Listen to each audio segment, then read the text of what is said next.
Olá, pessoal. Hoje é quarta-feira, 7 de janeiro de 2026, e nosso querido amigo Scott Ritter está aqui conosco. Bem-vindo de volta, Scott. Obrigado por me receber.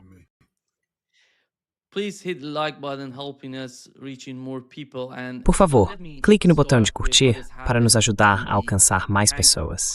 E Scott, deixe-me começar com o que aconteceu com o petroleiro chamado Marinera. O Ministério dos Transportes da Rússia publicou alguns comentários sobre a apreensão desse navio na região.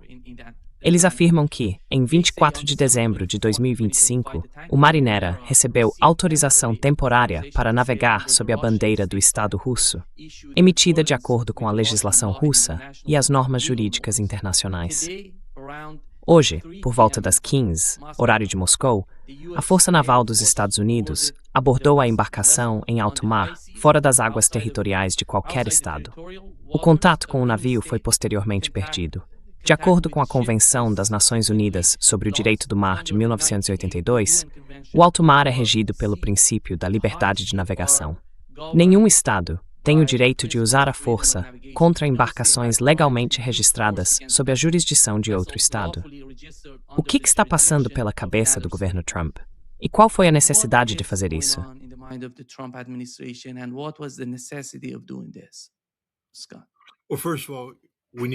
Bem, antes de tudo, precisamos entender que o governo Trump é uma organização fora de controle, basicamente um governo rebelde neste ponto. Ele não atua de acordo com o Estado de Direito, e eles praticamente admitem isso. Eles dizem o que importa é o poder. Tudo o que nossa força permitir, nós faremos.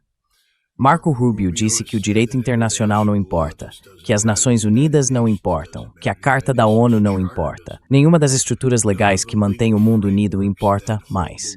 A única coisa que importa é o poder americano, a força americana. Quero dizer, é simplesmente escandaloso.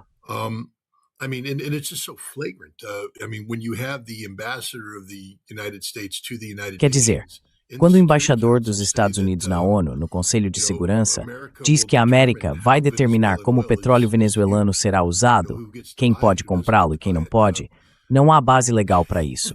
O sequestro de Maduro é um ato flagrantemente ilegal. E agora cometemos um ato de pirataria em alto mar. É isso que é. Pirataria. Não existe estrutura legal que permita que isso aconteça.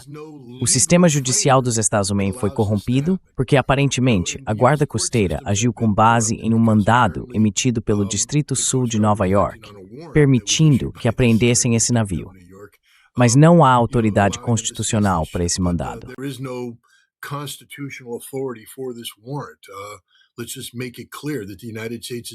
Vamos deixar claro que os Estados Unidos estão vinculados por lei. Tratados que foram assinados por presidentes, ratificados pelo Senado dos Estados Unidos e que, portanto, sob a Constituição dos Estados Unidos, se tornam a lei suprema do país. Não houve nenhuma legislação aprovada pelo Congresso que modifique esses tratados de forma a dar aos tribunais um ponto de apoio. Porque a única vez em que os tribunais têm um ponto de apoio é quando o Congresso toma uma ação legislativa, e então os tribunais podem determinar a constitucionalidade da interpretação do tratado em relação à legislação congressual.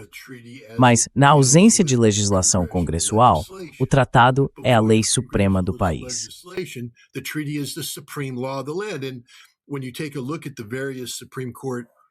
E quando você observa as várias decisões da Suprema Corte que trataram exatamente desse tema, acho que houve uma em 1884, escrita pelo juiz Miller, basicamente ele disse o seguinte: veja, quando há um tratado e surgem disputas sobre ele, os tratados dependem da honra e dos interesses das nações envolvidas. Os Estados Unidos não têm mais honra nenhuma. Não há honra e nossos interesses são puramente egoístas. Então, basicamente, nesse ponto, os problemas relacionados a tratados resolvidos pela guerra. Só quero destacar isso.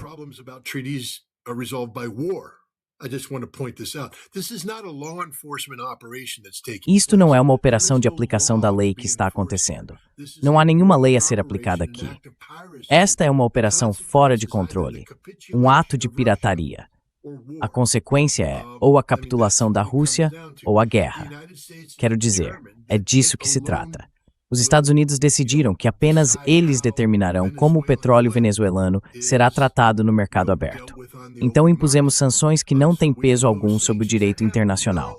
Não temos o direito de lançar um embargo contra a Venezuela. Isso é um ato de guerra, literalmente um ato de guerra. Isso não é uma figura de linguagem, não é hipérbole, é literalmente um ato de guerra. Portanto, se estamos aplicando um embargo, um bloqueio à Venezuela, então declaramos guerra. Mas você viu o Congresso declarar guerra?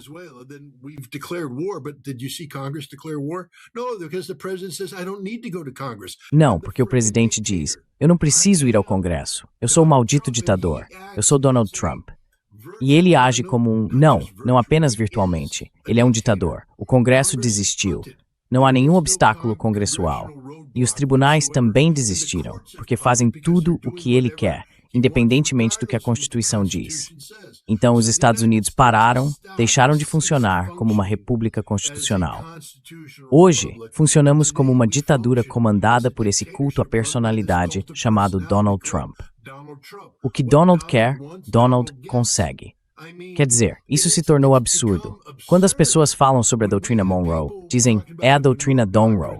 Quer dizer, isso é um esquete do Saturday Night Live. É isso que a América se tornou? Uma piada ridícula?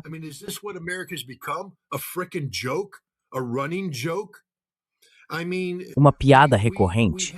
Quero dizer, temos senadores dos Estados Unidos, Lindsey Graham vem à mente, se vangloriando alegremente, praticamente tendo um orgasmo ao vivo na TV, ao pensar no fato de que agora tem um presidente que simplesmente ignora o Estado de Direito.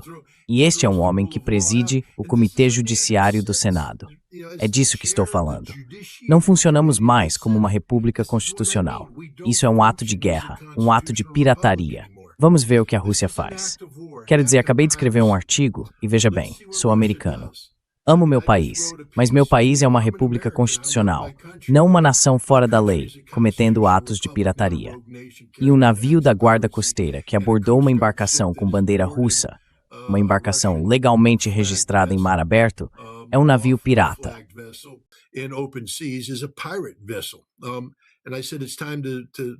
E eu disse, é hora de dar um tapa no focinho do camelo. O que quero dizer com isso? Há um velho ditado do Oriente Médio.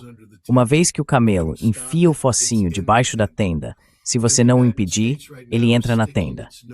E os Estados Unidos, neste momento, estão enfiando o focinho debaixo da tenda do Estado de Direito. Basicamente, estamos dizendo que não existe Estado de Direito.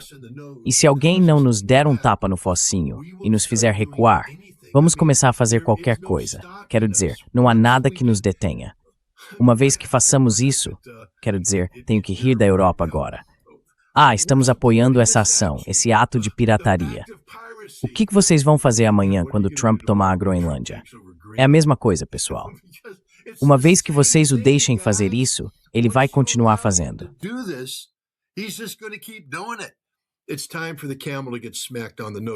É hora de dar um tapa no focinho do camelo, porque se não fizermos isso, estaremos caminhando para a Terceira Guerra Mundial.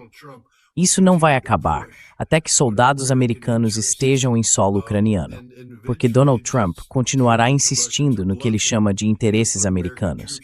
E, eventualmente, ele vai simplesmente decidir que os russos estão blefando e enviará tropas americanas para lá. E então, todos nós morreremos. Portanto, isso é algo muito sério. É algo extremamente sério. É um ato de agressão, um ato ilegal de pirataria. E me enoja, como americano, pensar que homens e mulheres, usando o uniforme das Forças Armadas dos Estados Unidos, estejam cumprindo essas ordens. Esse mandado não é um documento legítimo, porque nenhum tribunal dos Estados Unidos pode autorizar um ato de pirataria. E foi exatamente isso que eles fizeram.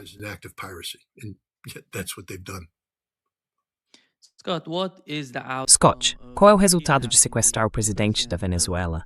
Qual era o resultado desejado pelo governo Trump? E eles realmente vão conseguir alcançá-lo? Bem, entenda que isso não aconteceu no vácuo. Quero dizer, o que você quer dizer? Eles vão conseguir isso? Eles o pegaram. Ele é nosso. Nós o possuímos. Ele está na prisão agora.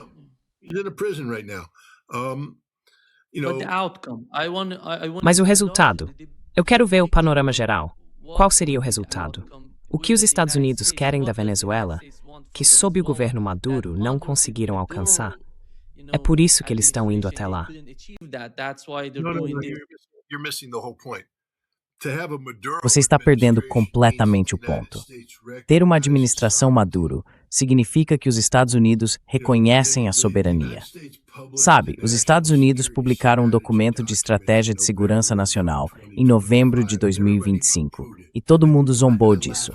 Eu rio na cara dessas pessoas. Eu só tenho que me desculpar, Nima. Cheguei a um ponto agora em que simplesmente não me importo mais com a ignorância. Eu odeio a estupidez. E há um monte de gente realmente estúpida por aí agora que acha que sabe o que está acontecendo. E não sabe. Sabe, quando publicaram aquele documento, eu disse, este é um documento real. Ah, não é. É só o Trump jogando conversa fora. Não, é um documento real. E é uma política real.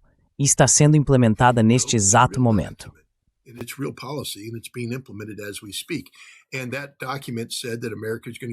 E aquele documento dizia que os Estados Unidos vão criar a Fortaleza América no hemisfério ocidental e que nós possuímos tudo. Leia o documento com muito cuidado. Nós possuímos todos os recursos do hemisfério ocidental. Concorde comigo ou não, isso não importa. Nós possuímos o petróleo canadense. Acorde, Canadá. Nós possuímos o seu petróleo. Você não vai vender esse petróleo no mercado aberto do jeito que pensa. Você vai vendê-lo do jeito que nós dissermos. Nós possuímos a Groenlândia. Ainda não a tomamos formalmente, mas vamos tomar. Nós possuímos o Canal do Panamá. China. Aquele porto de 1,3 bilhão de dólares que vocês construíram em Xangai, no Peru. Nós possuímos aquilo. Nós possuímos todas as redes ferroviárias que vocês colocaram lá. Nós possuímos o Triângulo do Lítio, onde cerca de 60% do lítio do mundo está concentrado entre Argentina, Chile e Bolívia, talvez.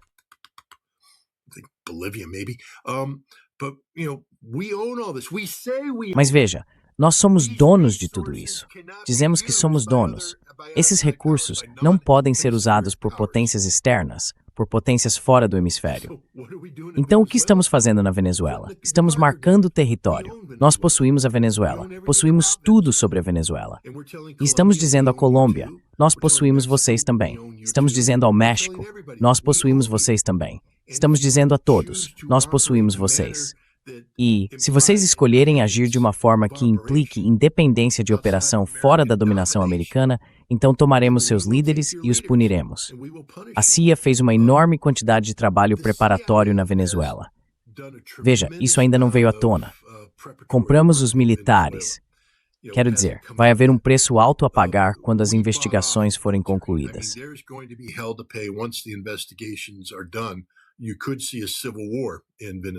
Você poderia ver uma guerra civil na Venezuela, porque 100 pessoas morreram. Quero dizer, não foi apenas entrar, capturar alguém e sair. Nós matamos 100 pessoas. 32 delas eram forças de segurança cubanas, que aparentemente não tinham óculos de visão noturna. Então, quando os Estados Unidos apagaram as luzes e a Força Delta entrou com seus óculos de visão noturna, eles não tiveram chance. Eles feriram 7 homens da Delta porque atiraram de forma desordenada, mas a Delta atira com precisão e matou todo mundo.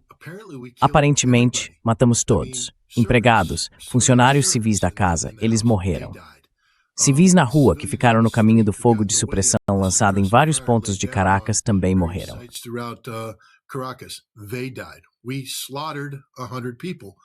Matamos 100 pessoas para capturar esse cara. Não nos importamos com a vida humana. Simplesmente não nos importamos. Nenhuma lágrima é derramada na América por nenhuma das pessoas assassinadas pelo Comando de Operações Especiais Conjuntas ao realizar essa operação. Vamos matar colombianos. Vamos matar mexicanos. Vamos matar canadenses. Vamos matar groenlandeses. Vamos matar qualquer um que ficar no nosso caminho. É aqui que estamos, como Estados Unidos da América. É nojento, absolutamente nojento, porque sempre acreditei que a América deveria ser a nação mais poderosa do mundo, porque, sabe, precisamos prevalecer em qualquer conflito legítimo.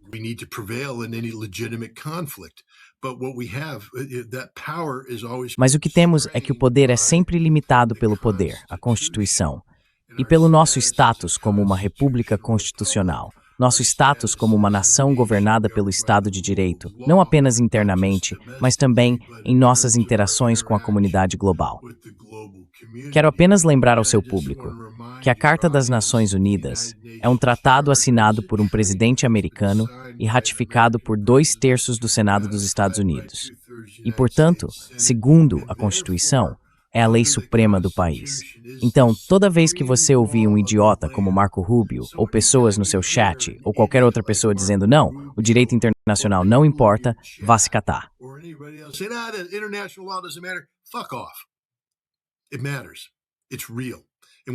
Isso importa, é real. E sem isso, vivemos em uma selva. Os Estados Unidos de hoje, quando você ouve Marco Rubio dizer as Nações Unidas não importam, o que ele está realmente dizendo é: eu não tenho respeito pela Constituição dos Estados Unidos da América, porque existe o devido processo. Se decidirmos que a Carta das Nações Unidas é incompatível com os Estados Unidos, com a República Constitucional chamada Estados Unidos, então fazemos coisas como nos retirar da Carta ou aprovar uma legislação para modificar o tratado. O que temos permissão para fazer? Podemos agir, mas simplesmente sentar e dizer que isso não é mais conveniente para nós.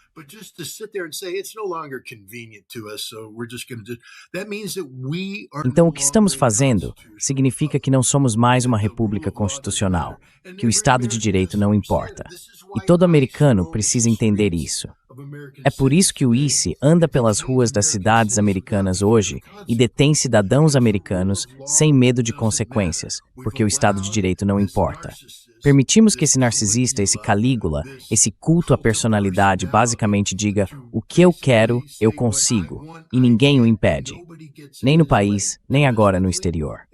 É por isso que acredito que o camelo precisa levar um soco no nariz. Rússia, afunde o maldito navio da guarda costeira. Envie um sinal, trace uma linha, porque se não fizer isso, o camelo vai entrar na tenda. E então tudo acaba. Aí será a Terceira Guerra Mundial. And then it's all over. Then it's World War III. Acho que estamos caminhando para esse tipo de confronto. Parece que a Rússia tem sido muito paciente com o que está acontecendo. Mas por quanto tempo você acha que a Rússia pode continuar tão paciente e não confrontar os Estados Unidos?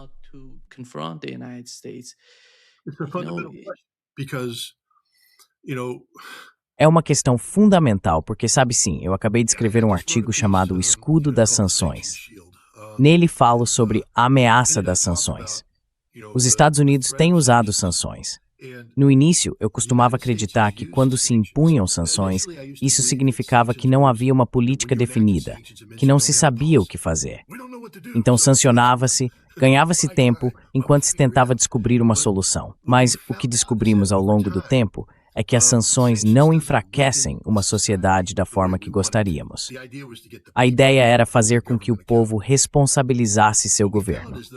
O que percebemos, porém, é que as sanções, especialmente aquelas que atingem as elites políticas e econômicas, que antes mantinham uma boa relação de trabalho com o Ocidente, quando você impõe sofrimento a elas e depois acena com a possibilidade de suspender as sanções, é nave paz uma forma de que dentro dessa sociedade. You've now created leverage in that society. And that was the fatal mistake that Venezuela made. E esse foi o erro fatal que a Venezuela cometeu. Você viu o Maduro se desdobrando para tentar fazer acordos com a Chevron. Quero dizer, o que o Maduro deveria ter feito no momento em que os Estados Unidos o sancionaram era nacionalizar todo o petróleo venezuelano. Nacionalizar tudo. E vender os ativos da Chevron para a China por $1. Dizer: China, agora isso é de vocês. América, vocês brincaram e se deram mal.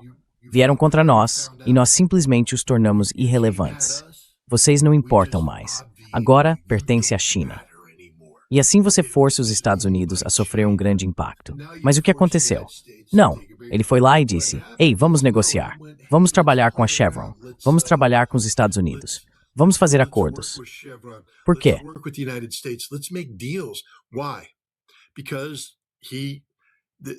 Porque os Estados Unidos haviam prejudicado uma parte da população dele, as elites políticas e econômicas. E em vez de confrontar essas elites e dizer: em nenhuma circunstância lidamos com o diabo, ele disse: não, vamos dançar com o diabo. Vamos jogar o jogo, esperando que o diabo realmente jogasse conforme as regras, que levantassem as sanções, que toda a riqueza voltasse a entrar e que todos pudessem retornar ao antigo padrão de vida. Tudo ficaria bem. Maduro poderia dançar nas ruas novamente e tudo mais. Mas não é assim que os Estados Unidos jogam, porque nós acenamos com a possibilidade de suspender as sanções e em seguida simplesmente fechamos a porta.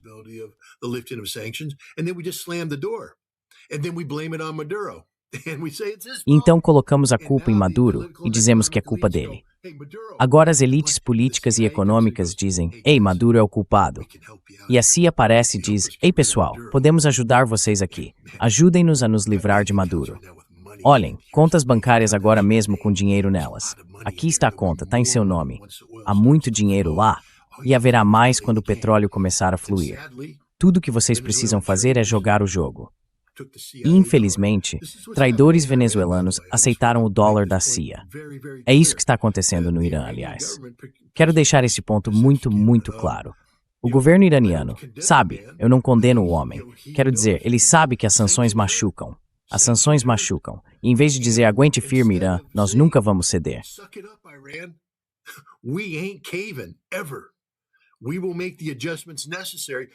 Faremos os ajustes necessários, mas nunca mais trabalharemos com o Ocidente. Nunca mais. Tire isso da mesa. Ele disse, não, precisamos nos acertar com o Ocidente. Ah, droga, esse foi o seu erro, cara. Porque no momento em que você fez isso, criou esperança nos olhos de certas elites políticas e econômicas no Irã de que poderiam vir dias melhores se as sanções fossem suspensas. E então, quando os Estados Unidos dizem, mas é culpa do governo do Irã as sanções não terem sido suspensas, você criou esse ponto de alavancagem. E agora a CIA e outros serviços de inteligência, os israelenses, os holandeses, os britânicos, estão lá transformando essa falsa esperança de prosperidade econômica em oposição para derrubar o governo do Irã.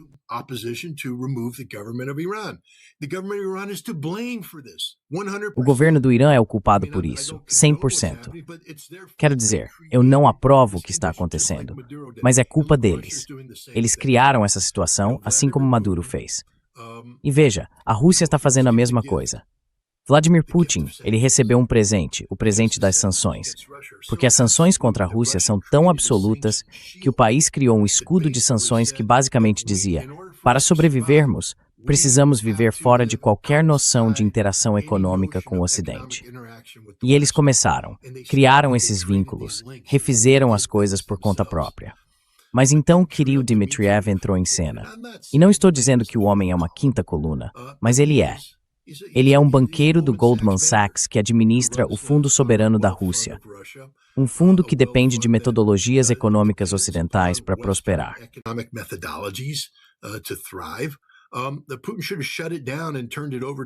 Putin deveria ter encerrado aquilo e entregue a um russo, dizendo, administre ao estilo russo. Não queremos mais banqueiros do Goldman Sachs. Sinto muito, Kirill, aqui está sua aposentadoria. Vá procurar outra coisa para fazer.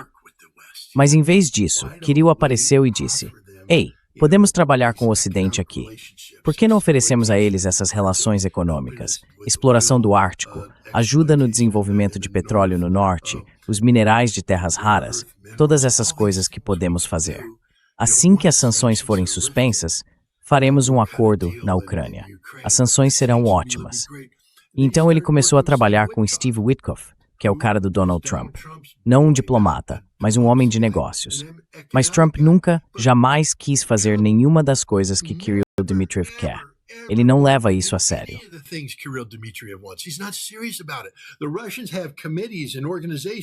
Os russos têm comitês e organizações que se reúnem e eles têm planos.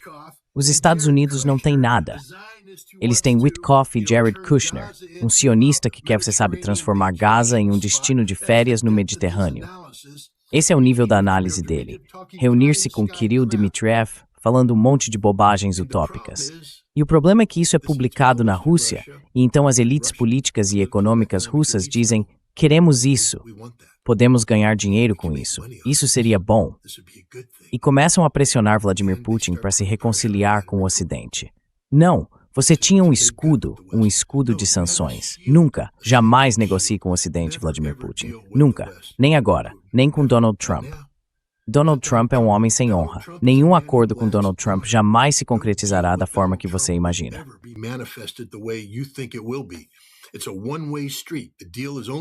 É uma via de mão única. O acordo só é bom enquanto Donald Trump se beneficia pessoalmente dele, politicamente ou economicamente. E no momento em que o acordo se torna inconveniente, Trump cai fora. Esse é todo o seu modo de fazer negócios. Volte ao tempo em que ele era corretor imobiliário em Nova York. Volte ao tempo dos cassinos em Atlantic City. O homem é um pedaço de lixo ambulante que literalmente usa as regras para ganhar dinheiro apenas para si.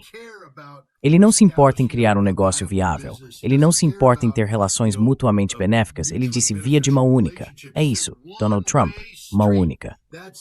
E agora ele é o presidente dos Estados Unidos e está fazendo o país agir dessa forma. Vladimir Putin precisa fazer Kirill Dmitriev parar agora. Chega.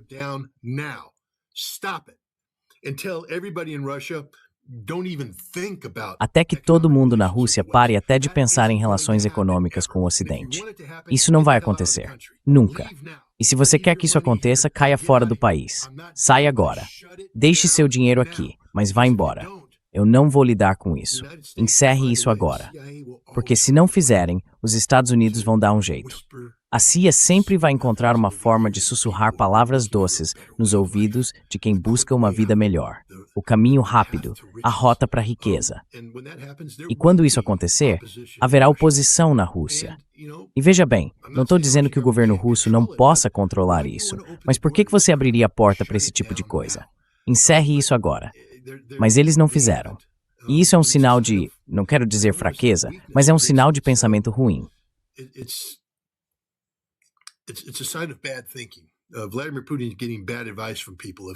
Vladimir Putin está recebendo conselhos ruins de algumas pessoas. Se alguém está dizendo a ele que existe a possibilidade de o espírito do Alasca se manifestar, não existe. O espírito do Alasca sempre foi uma farsa. Nunca se esqueça disso. A pessoa que fez o briefing de Donald Trump antes daquela reunião era um oficial da CIA, ex-diretor nacional de inteligência para a Rússia e a Eurásia, que odiava Trump, fez parte do esforço de 2016 para miná-lo e que também odeia Vladimir Putin e odeia a Rússia. Você realmente acha que essa pessoa estava dando a Trump uma análise realista sobre a Rússia? Ou estava aconselhando-o sobre como usar a cúpula do Alasca em benefício próprio? O que ele precisava que os russos se comprometessem a fazer antes de se retirar?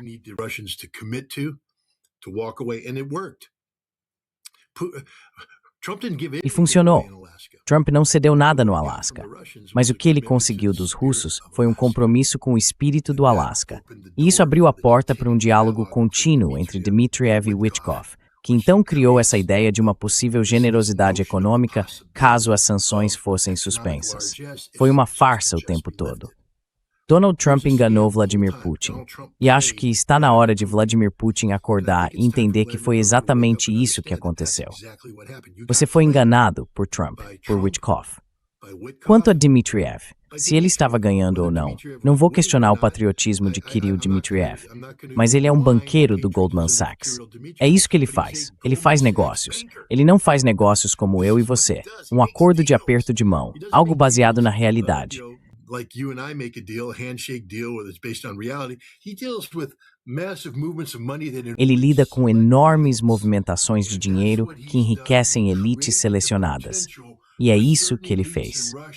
Ele criou a possibilidade de certas elites na Rússia ganharem uma fortuna. Estamos falando de governadores, chefes de cidades, chefes de corporações, todas essas pessoas se alinhando para participar desse jogo. E essas são pessoas com poder político. Agora estão desapontadas porque os trilhões de dólares que achavam que iam ganhar não vão se concretizar. Dmitry ficou de mãos abanando, e o mesmo aconteceu com Vladimir Putin. Encerre isso agora, presidente Putin. Encerre isso agora. Não existe nenhum espírito do Alasca. Nunca existiu. Sempre foi uma farsa. E você está sendo enganado neste momento. E se não acredita nisso, dê uma olhada no seu maldito navio que acabou de ser abordado por piratas americanos no Atlântico Norte.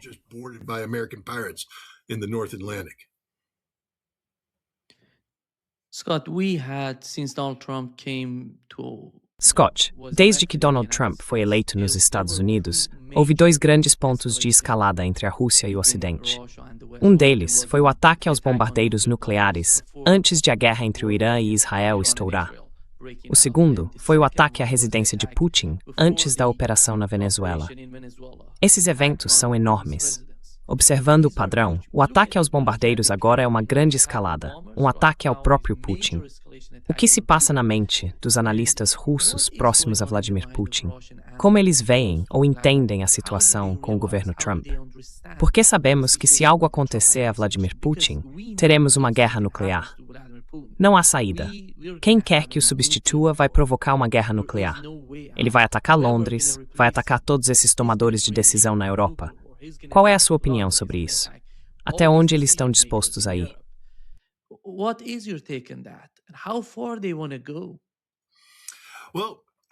Bem, quero dizer, esta é uma das discussões fundamentais.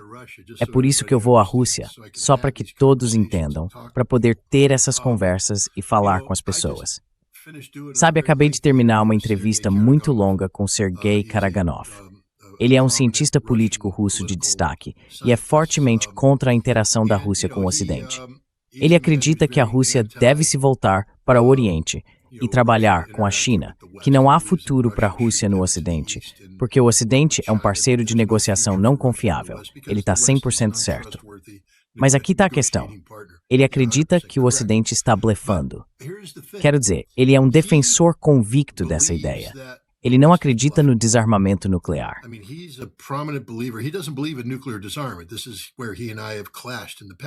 É aqui que ele e eu entramos em conflito no passado, porque eu sou um defensor, ou pelo menos já fui, nem sei mais onde estou hoje. Sou um defensor do desarmamento significativo. Mas do ponto de vista russo, como seria possível se envolverem num desarmamento significativo com um parceiro de negociação americano que não é confiável? Quero dizer, a chave do desarmamento é o benefício mútuo do pacto e o caráter vinculativo do acordo. E os Estados Unidos simplesmente não são dignos de confiança. Então, em vez de limitar sua força nuclear, na verdade, o comportamento dos Estados Unidos incentiva a ideia de que a Rússia deve fortalecer sua dissuasão nuclear, expandir suas capacidades nucleares. Não é a direção que eu gostaria de seguir, mas sabe, eu entendo.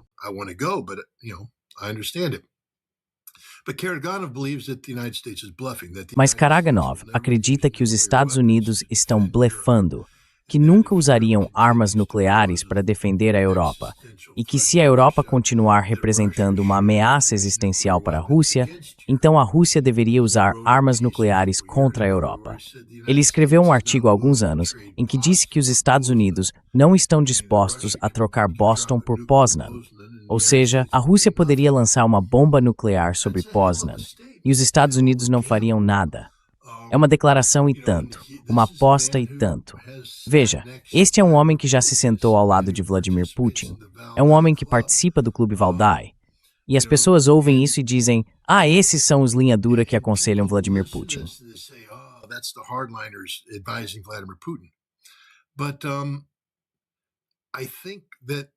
Mas acho que precisamos entender que Sergei Karaganov não é o governo, que o governo russo está, na verdade, agindo como se acreditasse que os Estados Unidos usariam armas nucleares para defender a Europa, e que a Rússia é vulnerável a um ataque nuclear americano. E há uma enorme hesitação dentro da Rússia, uma fraqueza que está sendo explorada com sucesso pelos Estados Unidos e pela Europa.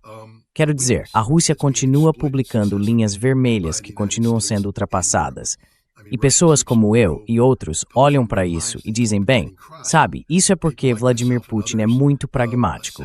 E no fim das contas, ele vai fazer o que for necessário para cumprir a tarefa, custe o que custar.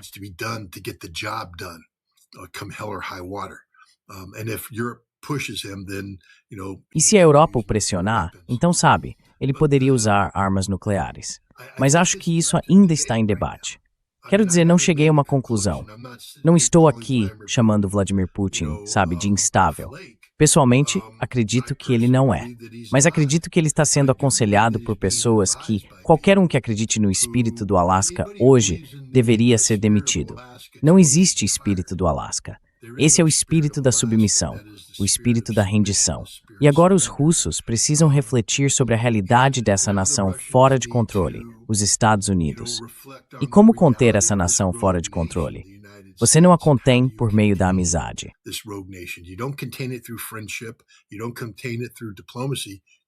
Você não contém isso por meio da diplomacia. Você contém isso por meio da força. Essa é a única coisa que os Estados Unidos entendem: força. Eles agem quando percebem fraqueza.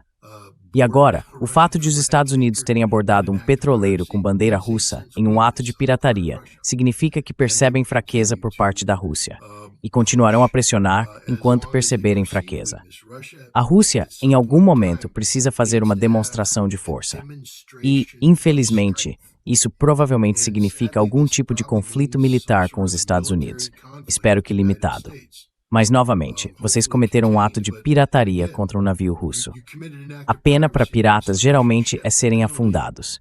Não estou promovendo isso. Sou americano. Não quero que nenhum mal aconteça aos americanos.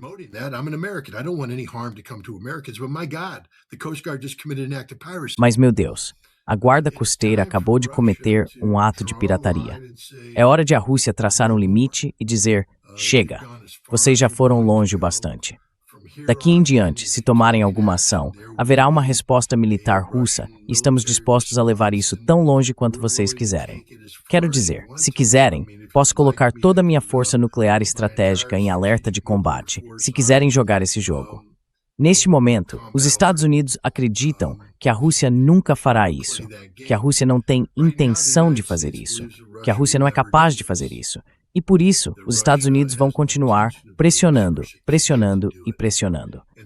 E há pessoas insanas, como Pete Hegseth, que acham que, meu Deus, porque colocamos 200 integrantes da JSOC em Caracas, podemos fazer qualquer coisa.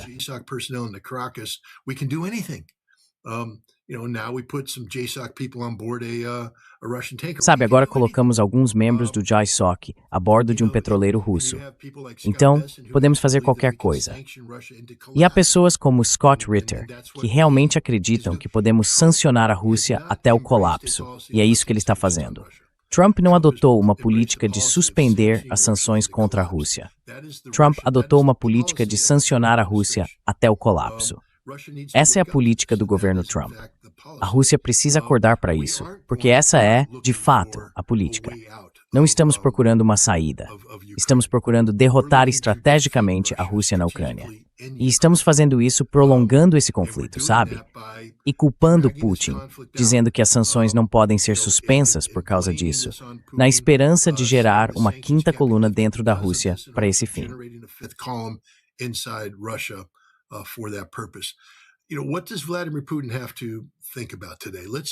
Sabe, com o que Vladimir Putin precisa se preocupar hoje? Vamos relembrar isso.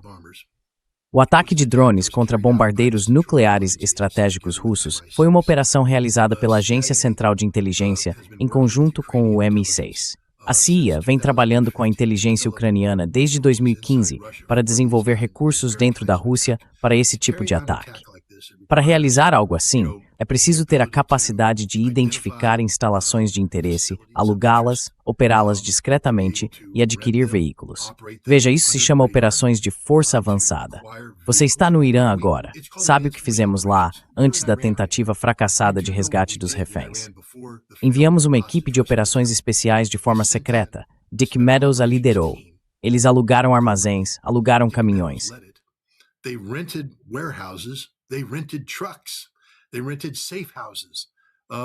Eles alugaram casas seguras e dirigiram aqueles caminhões por aí.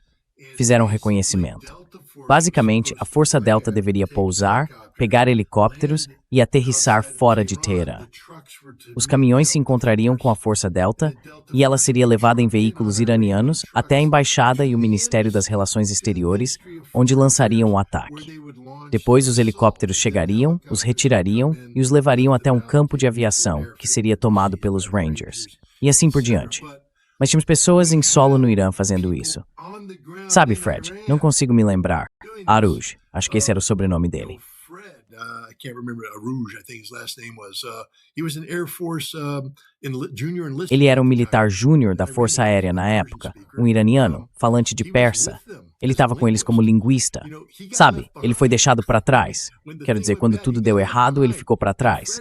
E Fred teve que sair por conta própria.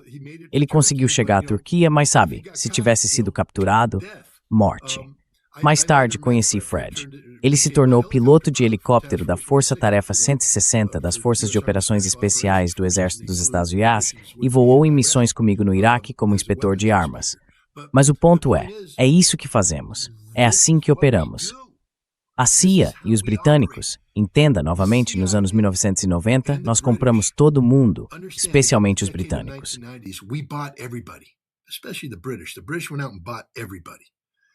Os britânicos saíram e compraram todo mundo, colocaram-nos na folha de pagamento.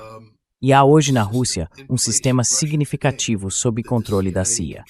São casas seguras, formas de gerar renda, se necessário, de maneira discreta. Assim, não há injeções de capital que possam ser rastreadas. Há pessoas trabalhando, ganhando dinheiro, depositando esse dinheiro de modo que ele já está dentro do sistema. Quando você aluga um armazém, não está recebendo $10.000 de fora que levantariam suspeitas. Você é apenas mais um empresário alugando um armazém. E foi isso que eles fizeram. Depois construíram uma fábrica de produção de drones.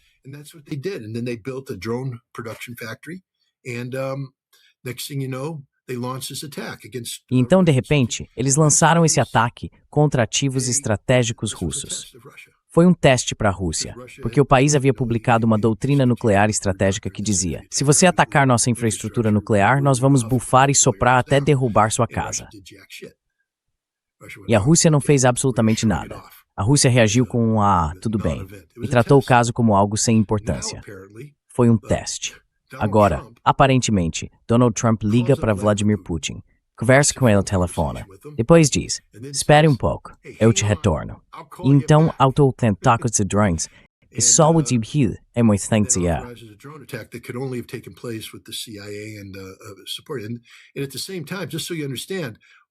E ao mesmo tempo, só para você entender, estávamos esperando que algo acontecesse, porque a CIA já havia trabalhado com o New York Times e o Wall Street Journal semanas antes para preparar uma matéria que seria publicada naquele dia.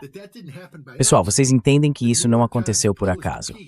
O New York Times publicou um artigo baseado na CIA, revelando segredos profundos e obscuros sobre como eles operam e o que estão fazendo na Ucrânia. E publicaram no mesmo dia porque era para ser o plano da CIA para, pegar o Putin, ou assustar o Putin, ou fazer o Putin fugir. Mas é algo que já vem acontecendo há muito tempo.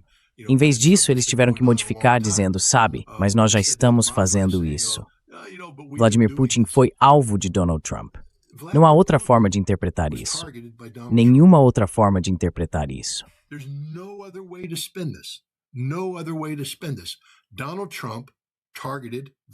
Donald Trump mirou em Vladimir Putin. Talvez não com a intenção de matar, porque você sabe, Trump disse algo como, nós não miramos na residência dele, apenas em uma instalação próxima. Então, que tipo de sinal você estava tentando enviar, Donald? Atacar uma instalação próxima quer dizer, posso te alcançar quando eu quiser? E, portanto, você precisa se apavorar toda vez que os Estados Unidos disserem pule. Você precisa responder, quão alto, senhor presidente? Sabe, Calígula, o que o senhor quer que eu faça? Esse era o sinal que ele estava tentando enviar a Putin. Agora, ao que parece, os russos foram mais espertos e o pegaram. E os russos sabem disso. Eles entregaram um chip aos adidos de defesa com dados que provam que estavam mirando em Vladimir Putin e provam quem estava fornecendo a inteligência. Quero dizer, eu poderia passar muito tempo explicando como isso é revertido e analisado.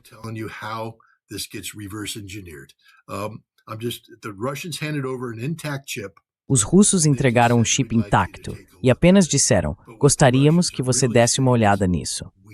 Mas o que os russos estavam realmente dizendo era, nós sabemos de tudo, sabemos o que você fez. Certo, então agora eles enviaram esse sinal.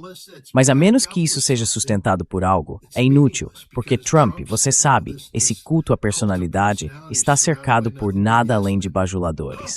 Ah, senhor presidente, quase o pegamos. Bom trabalho, senhor presidente. O senhor realmente mostrou a ele como se faz. Você sabe, a CIA tá se parabenizando, dizendo, viu como somos fortes. O Rubio tá tipo, sabe, eu não tenho medo da Rússia e todo esse papo, sabe, você tem que respeitar Vladimir Putin, porque ele é um líder sóbrio, um líder de mente equilibrada, um líder pragmático.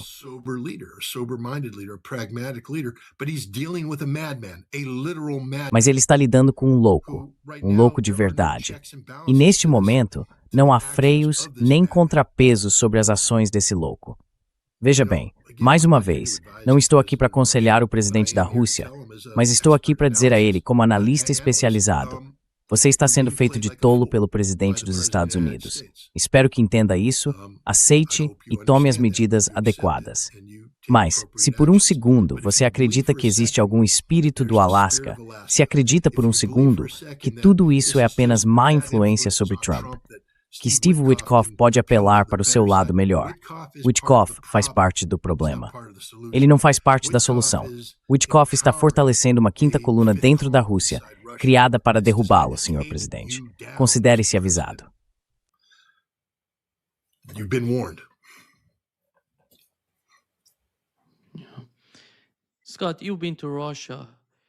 Scott, você já esteve na Rússia.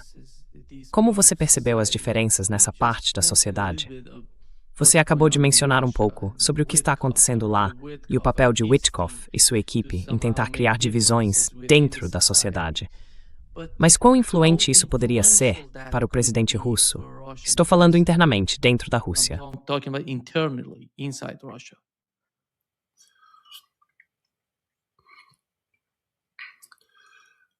Você quer dizer, como isso poderia ser usado como arma contra o Putin?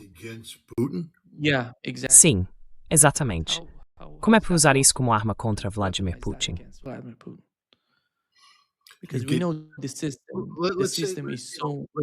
Porque sabemos que o sistema é tão... Digamos que você seja o governador do Oblast de Novosibirsk, o motor econômico mais poderoso da Rússia. E veja, essa oportunidade que o Witkoff está oferecendo, que o Dmitry está oferecendo, tem o potencial de lhe dar a capacidade de controlar contratos, controlar o desenvolvimento. E de repente, você começa a pensar no seu futuro e diz, cara, o Vladimir Putin tem 70 e poucos anos. Eu estou na casa dos 40. Eu poderia ser o próximo presidente da Rússia. Eu poderia me tornar o motor econômico da Rússia. Eu poderia ser o cara em quem o Putin confia e eu poderia ser o próximo presidente. E então eu fico todo empolgado com isso. E agora você plantou essa ideia na cabeça dele, de que ele é relevante, de que ele é alguém importante.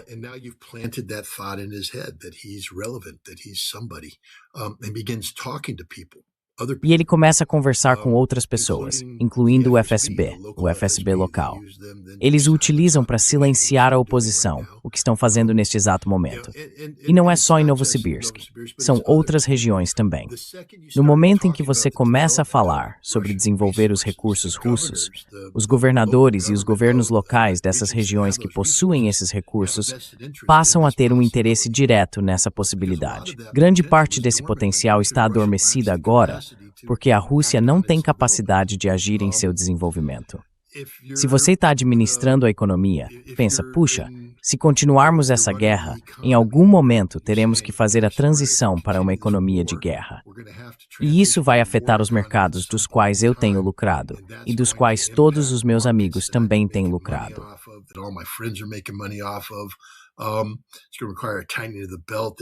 Isso vai exigir apertar o cinto.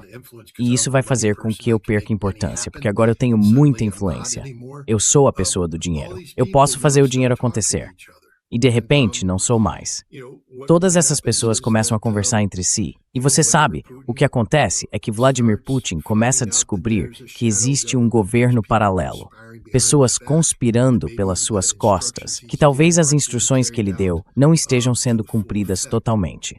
Talvez os militares comecem a questionar sua orientação, sua liderança. Isso não está acontecendo agora. Eu não acredito. Acho que Vladimir Putin ainda tem um apoio enorme, mas é isso que poderia acontecer.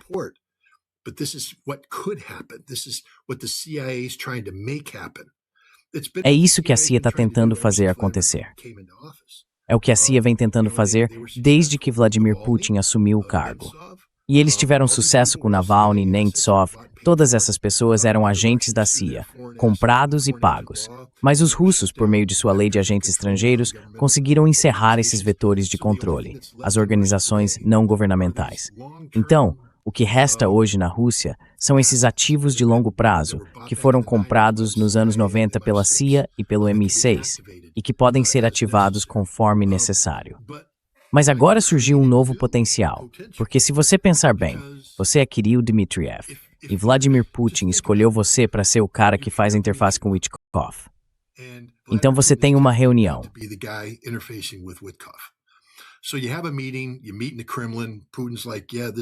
Você se reúne no Kremlin. Putin diz, sim, isso é bom. Então Dmitriev se reúne com os russos e diz, o espírito do Alasca é real. Vamos falar sobre o quê? Assim, da próxima vez que Dmitriev vier, teremos um plano de ação para o Ártico que podemos colocar na mesa para atrair os Estados Unidos. Então ele vai para o Ártico e reúne todas essas pessoas para planejar. E quando você começa a planejar, é como qualquer coisa. Você começa a planejar umas férias, começa a visualizar as férias na sua mente. Eu já estou na praia no Havaí, já estou jogando golfe, já estou... E então de repente te dizem, não, você não vai sair de férias. É uma grande decepção. Eu quero sair de férias. Eu planejei as férias. Estou gastando esse dinheiro neste exato momento.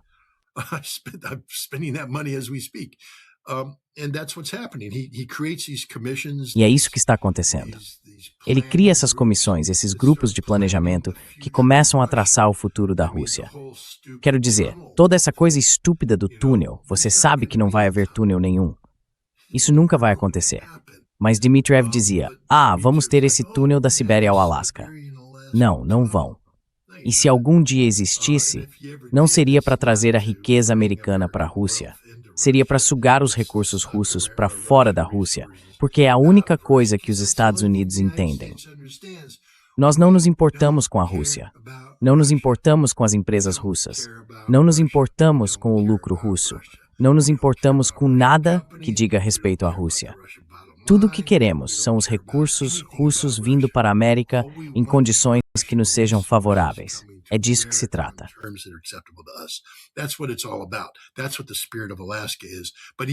É disso que se trata o espírito do Alasca. Mas mesmo assim, é uma mentira, porque isso implica que queremos algum tipo de interação econômica legítima entre os Estados Unidos e a Rússia. Não queremos. Queremos usar a promessa de uma interação econômica legítima para criar uma quinta coluna e alcançar nosso objetivo final. E mais uma vez, estou dizendo isso o mais alto que posso. Os Estados Unidos vêm tentando remover Vladimir Putin do cargo desde o momento em que ele se tornou presidente. É um processo em andamento há 25 anos. Vamos lá, pessoal. Joe Biden foi a Moscou em março de 2011 e disse diretamente à oposição russa: não é uma boa ideia que Vladimir Putin volte a ser presidente da Rússia. Isso não é uma boa ideia. Não é bom para Putin. Não é bom para a Rússia.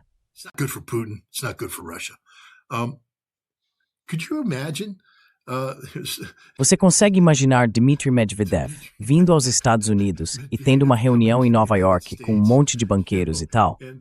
Não é uma boa ideia J.D. Vance concorrer à presidência. Não é uma boa ideia. Não é bom para J.D. e não é bom para a América. Nós achamos que a pessoa deve ser aquela que nós escolhemos. Sabe, a nossa pessoa. Os americanos diriam, você tá louco? Cai fora daqui. Mas Joe Biden fez isso em plena luz do dia, porque era isso que estávamos fazendo. Estávamos minando a Rússia. Temos minado eles desde sempre. Não gostamos de Vladimir Putin. Não queremos trabalhar com Vladimir Putin. Vladimir Putin representa tudo o que odiamos. Veja, estávamos felizes nos anos 1990, quando a Rússia estava de joelhos, rastejando até nós por migalhas. Isso nos deixava tão felizes. E então Vladimir Putin ensinou a Rússia a se levantar. Ficamos tipo, ei, o que você está fazendo? A Rússia não tem permissão para se levantar.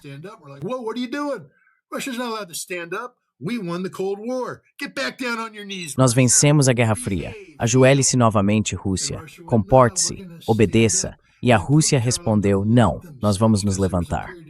Então Putin os ensinou a se amar, porque houve um período nos anos 90 em que a Rússia deixou de se amar. A Rússia dizia: somos tão ruins, somos tão inferiores. Temos que fazer o que o Ocidente manda. Temos que ser como o Ocidente. Queremos ser como o Ocidente. Queremos todas as coisas do Ocidente. Faça-nos como o Ocidente, por favor. Faremos qualquer coisa para ser como o Ocidente. Mas então Putin disse: Ei, a Rússia é uma das grandes civilizações. Por que vocês não começam a se orgulhar de serem russos?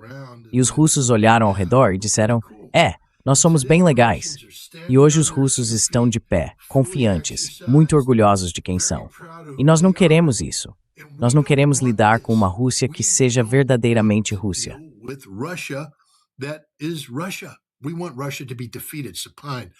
Queremos que a Rússia seja derrotada, submissa, obediente, fraca.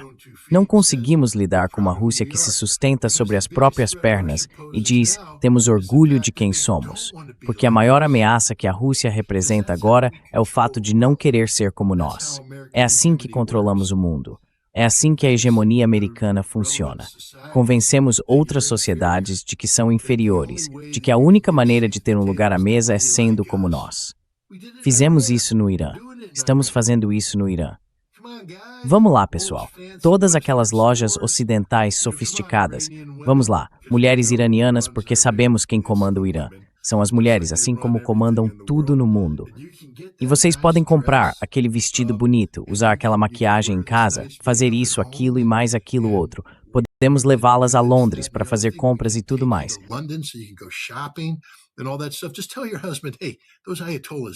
Apenas diga ao seu marido: Ei, esses ayatolás, eles têm que sair.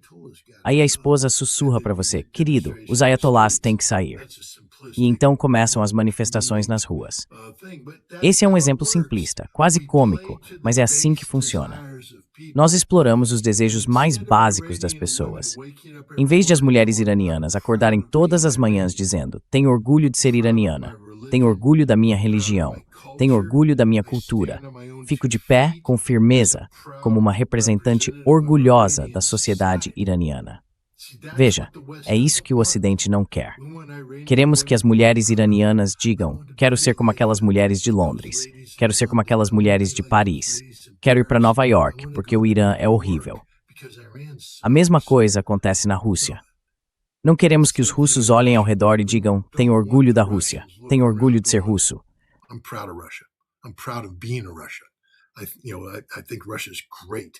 Eu acho que a Rússia é ótima.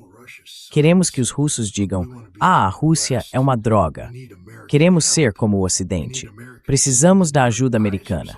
Precisamos que os Estados Unidos enviem seus conselheiros como fizeram nos anos 90 para que nossa sociedade entre em colapso. Esse é o objetivo e a meta do governo dos Estados Unidos. Não é apenas o que Trump quer.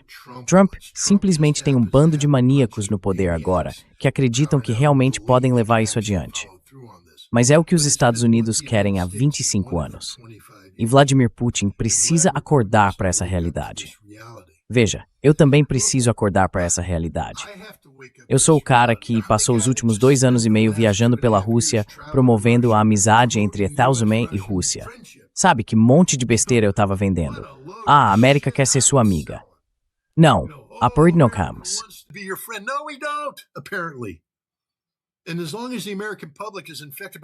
Enquanto o público americano estiver infectado pela russofobia, não dá para confiar no povo americano.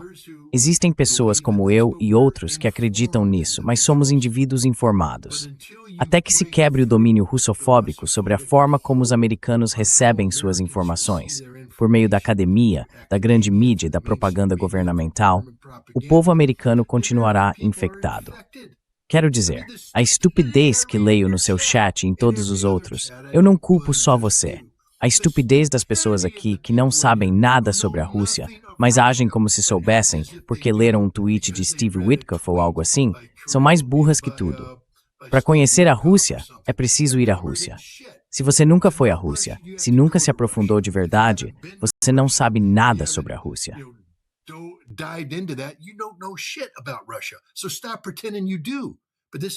Então pare de fingir que entende. Mas esse é o problema. A América é controlada por pessoas ignorantes.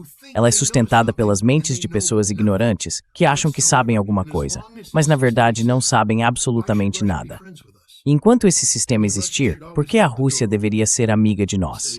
Quero dizer, a Rússia deve sempre manter a porta aberta e dizer: se quiserem aceitar a Rússia, nos termos da Rússia, a Rússia será sua amiga. Mas acho que os dias em que a Rússia esperava que o Ocidente viesse até ela acabaram. Fechem a maldita porta. Façam-nos bater. Não mantenham a porta aberta para nós. Fechem a porta. Isolem-se.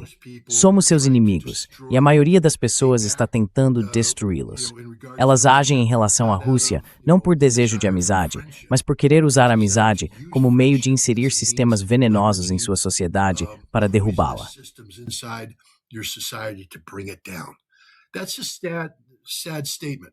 Essa é uma declaração triste, mas é a verdade sobre o governo Trump. Se podemos mudar isso, eu não sei. Mas estou muito deprimido agora, porque acabei de passar muito tempo viajando para a Rússia, promovendo o conceito de relações entre os Estados Unidos e a Rússia. E eu sou uma pessoa honesta. Eu realmente acreditava nisso. Acreditei nisso quando estive lá em novembro, embora estivesse se tornando cada vez mais difícil fazê-lo. Mas hoje, depois do que meu governo fez e da forma como o povo americano está reagindo às ações do meu governo, a América não quer ser amiga da Rússia. Nós não sabemos como ser amigos da Rússia. Tudo o que queremos é destruir a Rússia. E a Rússia precisa entender isso e despertar para essa realidade.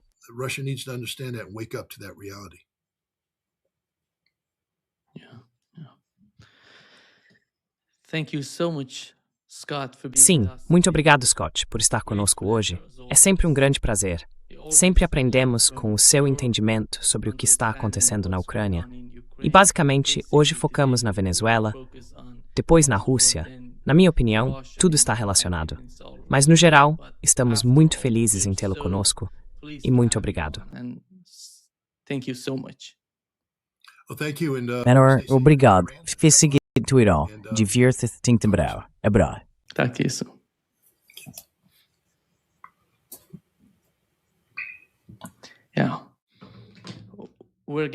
Vamos receber o Pepe Escobar agora.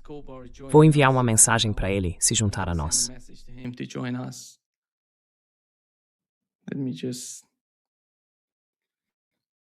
Deixa eu só tirar isso. Tô tentando dizer pro Pepe subir. I'm trying to tell Pepe to come up.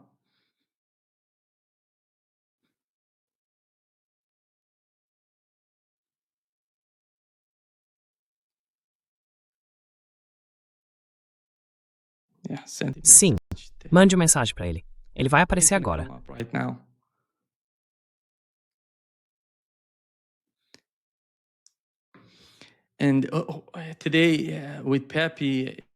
E hoje, com o Pepe, sabemos o que está acontecendo na América Latina com o caso da Venezuela.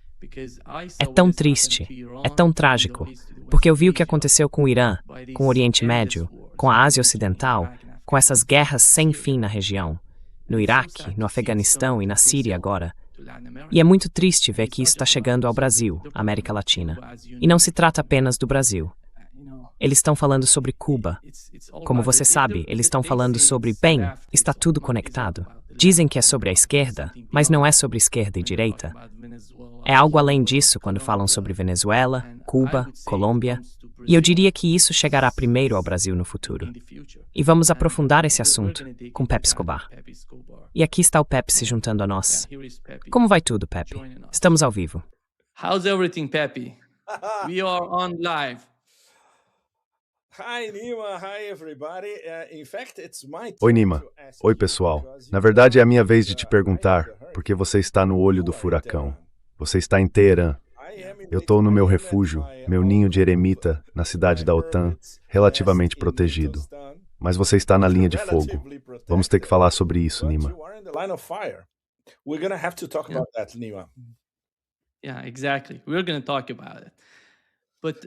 Sim, exatamente. Vamos falar sobre isso. Mas vamos começar, Pepe. Você e eu temos algo em comum, que é o Brasil. Está em nossos corações. E a América Latina tem uma importância especial para nós dois. Considerando o que aconteceu na Venezuela, Pepe, é tão triste. É muito triste o que aconteceu na Venezuela. Qual é o desfecho para a Venezuela depois das ações do governo Trump? Quais são as repercussões desse tipo de ação para os países latino-americanos? Estou falando do Brasil, da Colômbia, de Cuba e de todos esses países. Talking about Brazil, Colombia, Cuba, and all of these countries. Sim. Bem, eu falei sobre isso em um podcast anterior, e se eu fizer outros esta semana será a mesma coisa. Provavelmente vou conversar com os chineses esta semana. Vou enfatizar o tema número 1 em relação à América Latina e à América do Sul. As ruas da América do Sul, Nima, e todos vocês, nosso público, e as ruas da América Latina estão unidas, certo? Não passarão. As elites da América Latina, essa é uma história completamente diferente, especialmente a elite quinta colunista e compradora na Venezuela. Mas isso, eu diria, se resume a 2 ou 3 bairros de Caracas, porque a maioria deles está exilada, principalmente na Flórida. Miami é a capital da diáspora venezuelana, como todos sabemos. E as elites no Brasil são das mais repugnantes em todos os aspectos. Eu conheço essas pessoas por dentro. Cresci com elas.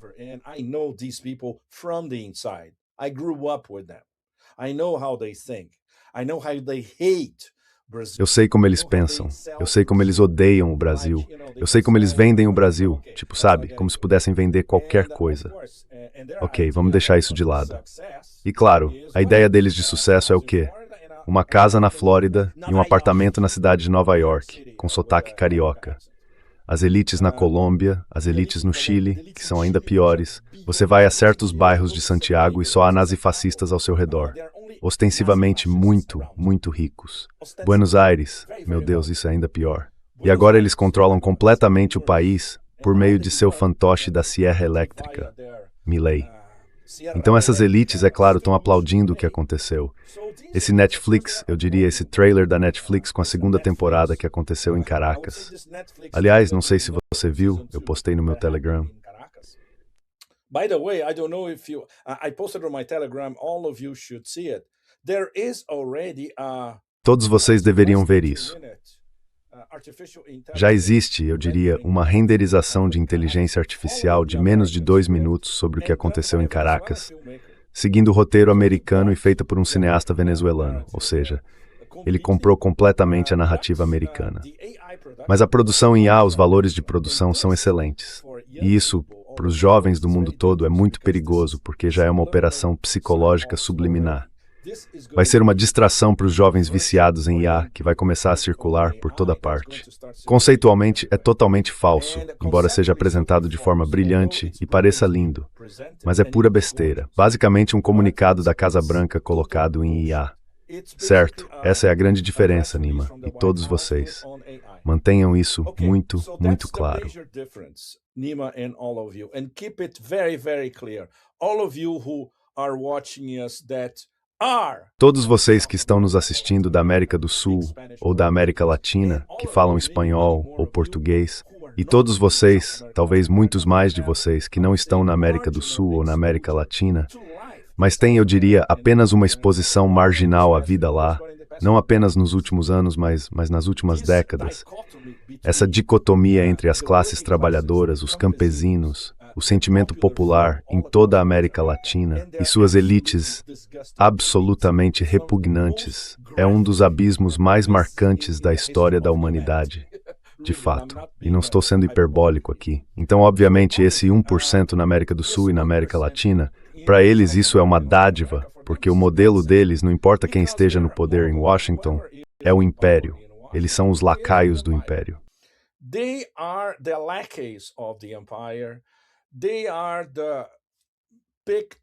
Eles são escolhidos milimetricamente pelo império, elites compradoras de confiança.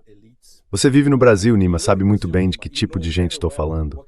O velho dinheiro do Brasil, você sabe aquelas 50 ou 60 famílias, o dinheiro antigo que existe há 200 anos. A maioria está concentrada no Sul, mas há algumas no Nordeste também. E claro, o velho dinheiro à extrema-direita, o dinheiro evangélico, do agronegócio, do tipo ostentação. Toda vez que volto para a cidade onde nasci, São Paulo, e visito alguns dos meus lugares preferidos, essas pessoas estão invadindo tudo. Mas elas também têm os próprios lugares, que são nojentos. E se não são, elas os tornam nojentos com sua ostentação espalhafatosa. They make it disgusting by their bling bling ostentation. So this is life in South America and Latin America very well, and you know it. Então esta é a vida na América do Sul e na América Latina. Muito bem. E você sabe disso, Nima. Esse abismo total, e obviamente eles nunca se cruzam. Só se cruzam quando há algum sequestro de grande repercussão ou assalto à mão armada no Rio ou em São Paulo especialmente. E então o choque vira manchete, certo? Mas basta olhar para as primeiras 72 horas. A reação popular em toda parte, não apenas nas ruas de Caracas e nas ruas da Venezuela, mas também no interior da Venezuela, na Colômbia, no Peru, no Brasil, no Uruguai, em todos os lugares. Esse, agora eu defino como Neo-Calígula, o que eu diria é uma forma fácil de as pessoas entenderem do que estamos falando. Essa mini-operação Neo-Calígula Netflix conseguiu unir a opinião popular em toda a América Latina. Popular opinion all across Latin America. And it's great that E é ótimo que as imagens que estamos vendo, não apenas em Caracas, as imagens oficiais, mostrem, por exemplo, o presidente saudando. Os primeiros a serem saudados, quem foram? Os embaixadores da Rússia, da China e do Irã. E essas imagens, não se esqueça, são transmitidas por toda a Venezuela e além, pela Telesur, alcançando muitos países da América do Sul também. O fato de vermos imagens de Delcy presidindo, digamos, o novo Conselho de Segurança da Venezuela, com o ministro da Defesa de um lado e o ministro do Interior do outro, basicamente diz: estamos resistindo. Eles estão dizendo por meio das imagens, no Pasarán. É isso, estamos resistindo.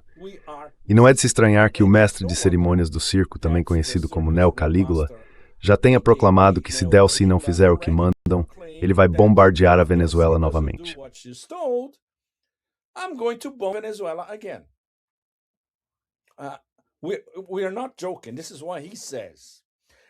Não estamos brincando. É isso que ele diz. E se você viu a performance dele ontem, que foi transmitida ao vivo quase em todos os lugares, está por toda a internet, você sabe que estamos lidando com um indivíduo profundamente perturbado, um narcisista megalomaníaco, totalmente fora de controle.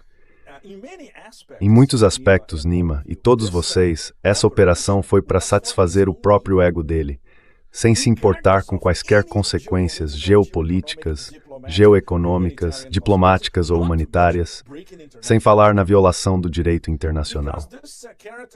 Porque esse sujeito nunca pensa em termos de limites, bom senso ou respeito pelos outros, seja quem for o outro. Ele só pensa de forma megalomaníaca em si mesmo, em sua imagem refletida em uma poça lamacenta onde ele fica olhando para o próprio reflexo sem parar até se afogar. Staring at his own image non-stop until he drowns. And he's drowning over and over again. E ele está se afogando repetidas vezes. E isso é apenas o começo do mais recente afogamento. As ramificações de, pela primeira vez, os Estados Unidos bombardearem uma capital sul-americana. Isso é inédito. Os Estados Unidos sequestrarem o chefe de um governo em exercício no sul global. Não apenas na América do Sul, na América Latina, mas no sul global. Isso também já é inédito. Então veja, as repercussões serão de muito, muito longo prazo. Estamos apenas no começo. O trem ainda nem saiu da estação, Nima. Ainda estamos na estação, olhando ao redor e dizendo, certo, a que horas o trem vai partir? Certo, então antes que o trem saia, vamos dar uma olhada e ver se fizemos tudo o que precisávamos. Se nossa bagagem está a bordo, etc. Então agora temos...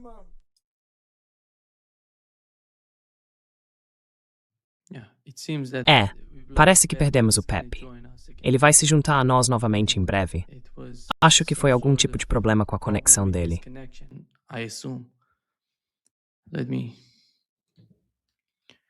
Deixa eu só entrar em contato com ele. Ele está vindo.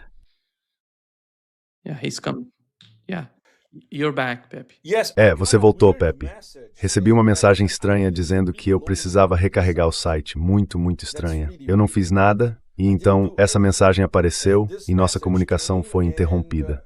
Então, ok, desculpem, pessoal. Mais uma vez, somos as vítimas aqui. Stressกับscroll in.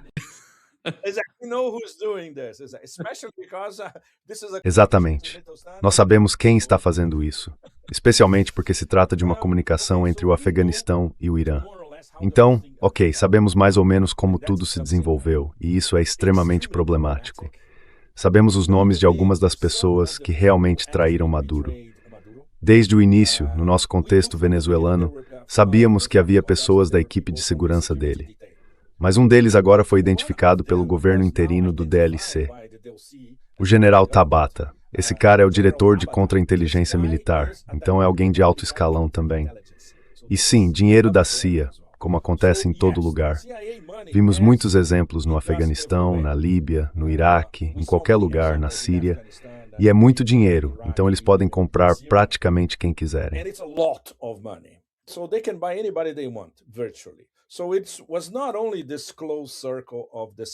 Então não foi apenas esse círculo restrito da equipe de segurança. A coisa foi muito, muito mais acima.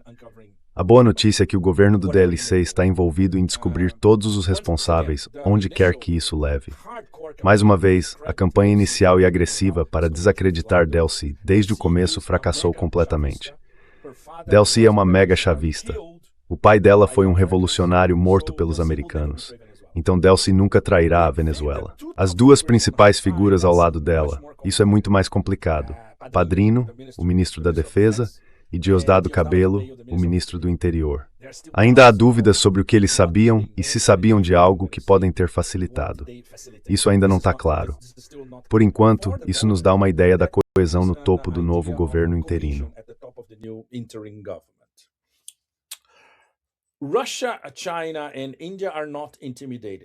Rússia, China e Índia não estão intimidadas. Isso é muito, muito importante. Todo esse tsunami de estupidez na internet dizendo que a China e a Rússia não fizeram nada para salvar a Venezuela. Essas são pessoas que não apenas não conhecem a Venezuela, mas acima de tudo não sabem nada sobre a Rússia e a China. Sem falar na parceria estratégica entre Rússia e China. Portanto, a reação russa vai levar tempo e a reação chinesa também vai levar tempo. E será extremamente legalista. Seja o que for que essa administração Trump 2.0 fizer para tentar bloquear o petróleo contratado, especialmente o da Venezuela, de ir para a China reagirá nos tribunais. A China vai processar a administração Trump até o fim.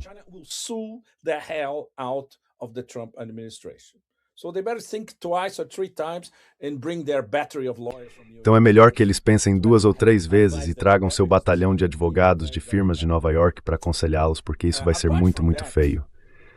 Além disso, é algo que venho discutindo com alguns de nossos colegas nos últimos dias. O cenário é absolutamente delicioso. Mais uma vez, deixe-me enfatizar para todos vocês, este é um cenário muito plausível. É que isso faz parte de uma armadilha muito elaborada e sofisticada montada pela Rússia e pela China para pegar o narcisista e megalomaníaco Neo Calígula. Se for esse o caso, é claro, não temos nenhuma prova definitiva, mas temos alguns indícios aqui e ali de que isso seria bastante possível. Eles sabiam que isso aconteceria eventualmente.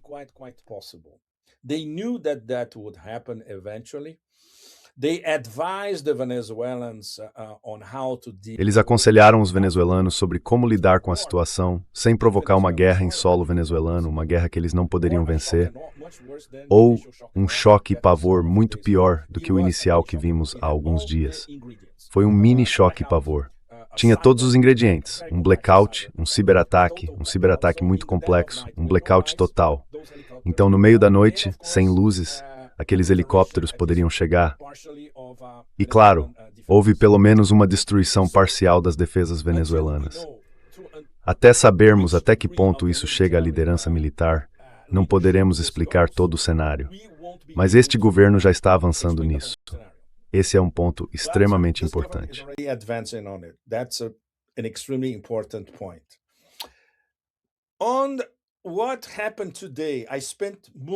Sobre o que aconteceu hoje, eu passei a maior parte do dia, Nima, grudado na saga do Bella Marinera.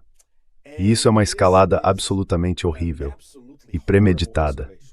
Premeditada porque eles poderiam ter abordado aquele navio enquanto ele ainda estava no Caribe. Por que esperariam ele se aproximar da Islândia, na verdade no Atlântico Norte, para fazer isso. Com toda essa fanfarra, só para termos o secretário das Guerras Eternas aparecendo ao vivo, dizendo que essa é mais uma vitória da melhor marinha da história do universo. A mesma conversa fiada de sempre, certo? Então agora todo mundo está esperando, ok, o que a Rússia vai fazer? Porque o submarino e os navios russos não chegaram a tempo. Então agora a bola está com a Rússia. So now the ball is in Russia's court. Knowing how Vladimir Putin thinks, obviously Sabendo como Vladimir Putin pensa, é claro que não vai acontecer nada drástico. Haverá uma resposta, Nima, mas será assimétrica e de longo prazo. Não há dúvida disso, porque isso segue um padrão. E nesse padrão temos 3 grandes acontecimentos ocorrendo em poucos dias. Primeiro, o ataque com 91 drones ao centro de comando de Novgorod das forças nucleares, que também é uma das residências do presidente Putin. Como todos já sabemos, o adido militar americano foi chamado ao Ministério da Defesa em Moscou e recebeu provas de que os americanos estavam por trás desse ataque, em termos de inteligência, mapeamento, imagens de satélite, vigilância 24 horas por dia e assim por diante. Portanto, podemos supor que neste momento isso já está não apenas na mesa do Pentágono, mas também na mesa de Trump. not only in the Pentagon's desk, but also on Trump's desk. Number one. Number two, the Netflix. Número 1. Número 2. A operação de 30 minutos ao estilo Netflix para sequestrar Maduro. Totalmente ilegal em todos os aspectos que você possa imaginar. E número 3, o que aconteceu hoje com o Bela, que mudou de bandeira, começou a navegar sob bandeira russa e agora está sendo mantido como um navio russo, não iraniano, venezuelano ou seja lá o que for.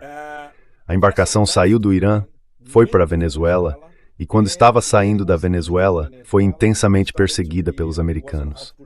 Todo aquele alfabeto de siglas da estupidez estava atrás dela, incluindo a Guarda Nacional ou algo assim. Certo, então agora temos um navio com bandeira russa capturado em águas internacionais neutras no Atlântico Norte. Então como a Rússia vai lidar com isso? Quando juntamos esses 3 fatos, o que isso nos diz? So when we put these 3 together, what does that tell you? You don't need to be our great friend Alastair Crooke, who was. Você não precisa ser nosso grande amigo Alastair Crooke, que provavelmente foi o primeiro a decifrar o que estava acontecendo, mesmo antes de Maduro ser sequestrado. O que aconteceu em Novgorod mudou o jogo, especialmente porque os russos imediatamente juntaram todas as peças e reuniram as provas necessárias. E Alastair foi o primeiro. Lembro-me de ter feito uma postagem no X há alguns dias, basicamente uma postagem muito rápida, dizendo que, para todos os efeitos práticos, as negociações entre os Estados Unidos e a Rússia estão agora mortas. Alastair, quando conversou com o juiz Knapp ontem, se não me engano, apresentou todos os detalhes de como isso se desenvolveu e chegou à mesma conclusão.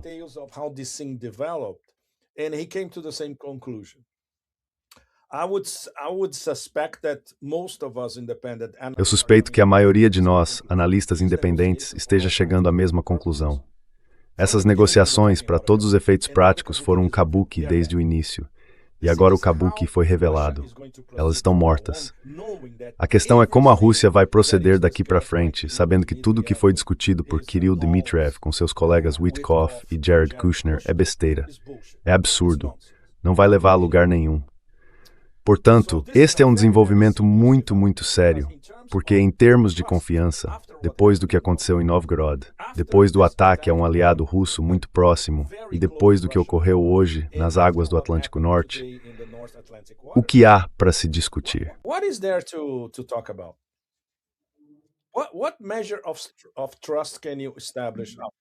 Que medida de confiança pode ser estabelecida depois disso?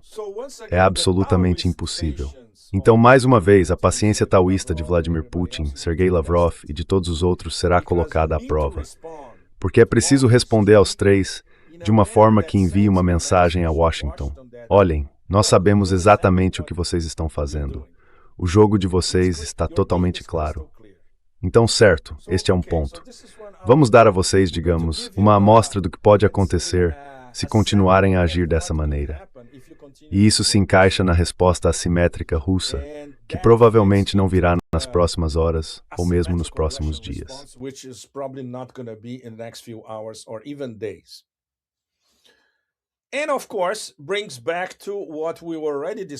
E claro, isso nos leva de volta ao que já estávamos discutindo há alguns dias, o mantra de Lavrov: a OME será decidida no campo de batalha. É isso. Não há outra solução. A capitulação não apenas de Kiev, mas também dos europeus, da OTAN e, em última instância, do Império, será decidida no campo de batalha, ponto final.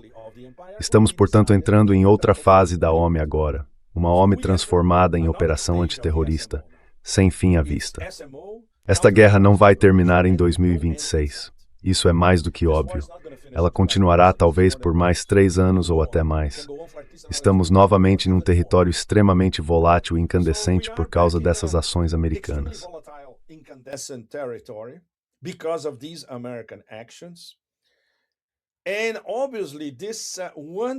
E, obviamente, isso mais uma vez deixa muito claro para todos nós que aqueles que realmente controlam a máquina do governo e do Estado nos Estados Unidos, as pessoas nos bastidores, as que comandam o espetáculo, as que de fato dão ordens a Trump para fazer isso ou aquilo, ou que dão instruções a seus aliados no complexo militar industrial, na CIA, nas agências de inteligência, no Conselho de Segurança, na mídia, na academia, nos think tanks e assim por diante.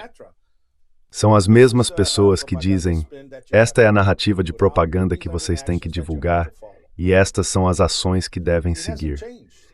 Isso não mudou substancialmente. E não vai mudar.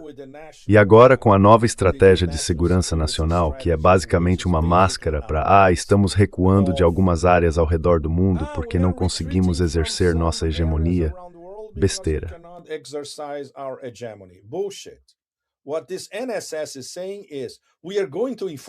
O que esta NSS está dizendo é que vamos impor nossa hegemonia, privilegiando 2 áreas, é claro, mas continuaremos tentando exercer nossa hegemonia em todo o planeta. Essa é a lição da NSS. A primeira lição que tivemos há alguns dias foi a implementação do corolário da doutrina Monroe. É isso que está escrito na NSS sobre a Venezuela. Então temos o sistema como um todo. Não apenas Trump, seu secretário das Guerras Eternas, o gusano Marco Rubio, o patético gusano Marco Rubio, todos, exceto alguns dissidentes na mídia. Sim, este é o nosso sistema. E essas pessoas são tão descaradas e arrogantes que espalham pôsteres do Departamento de Estado por toda parte. Este é o nosso hemisfério, com a figura do presidente dos Estados Unidos. Eles nem precisam mais disfarçar. Então isso nos leva de volta ao início da sua pergunta, Nima. So that comes back to the beginning of your question, Nima. How this is going to be viewed by the popular... Como isso vai ser visto pelas ruas populares em toda a América Latina? Isso vai ser algo interessante de acompanhar, sabe?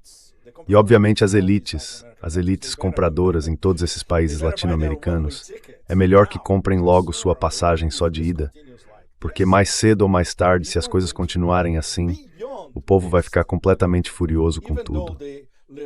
Mesmo que vivam vidas muito precárias, tenham que lutar pela subsistência, ganhem salários miseráveis e se preocupem em perder o emprego e acabar no meio da rua, não importa. Porque agora isso é uma agressão contra todo o hemisfério. Então a resposta do hemisfério sul é: este é o nosso hemisfério, o hemisfério sul.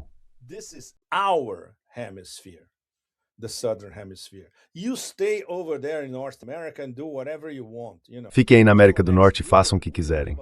Querem anexar a Groenlândia? A gente não dá a mínima. Mas aqui na América Latina, na América do Sul, esta é a nossa terra, e vocês vão ter que matar todos nós se quiserem tomar conta dela. O que nos leva, Trump vai controlar a Venezuela? Nunca.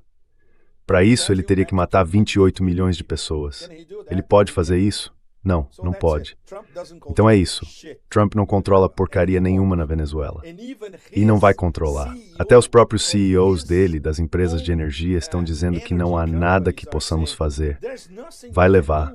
Essas pessoas não são burras. Elas leem relatórios com números, com análises feitas no local, em todo lugar. Isso levaria mais ou menos 10 anos. It would take us more or less 10 years.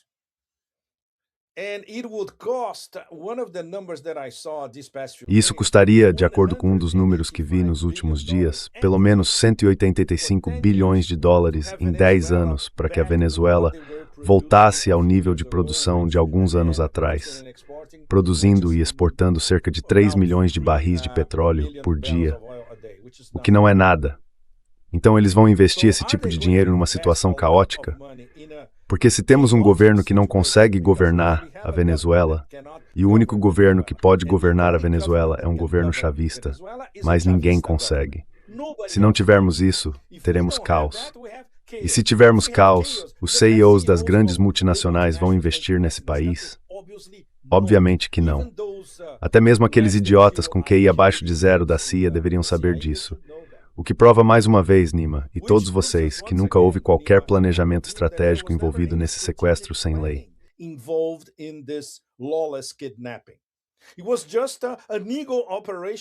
Foi apenas uma operação de ego, para agradar a voz do seu mestre, para que ele pudesse ir à TV e dizer, temos os melhores, sabe, eles fizeram em 30 minutos, sabe, aquelas defesas russas, e fazer aquele tipo de encenação que ele faz, como um vendedor barato de óleo de cobra. Então, ok. Digamos que essa seja a introdução da nossa conversa, Nima. Mas eu tento reunir todos os temas porque eles estão todos interligados, no sentido de que isso não é apenas, do ponto de vista geoestratégico, absolutamente estúpido, sem mencionar ilegal, mas também não faz o menor sentido. E não faz sentido para os chamados interesses americanos. Como se avança os interesses americanos quando se antagoniza não apenas todo o país que está sendo atacado, mas um continente inteiro? Não dá para ser mais estúpido do que isso.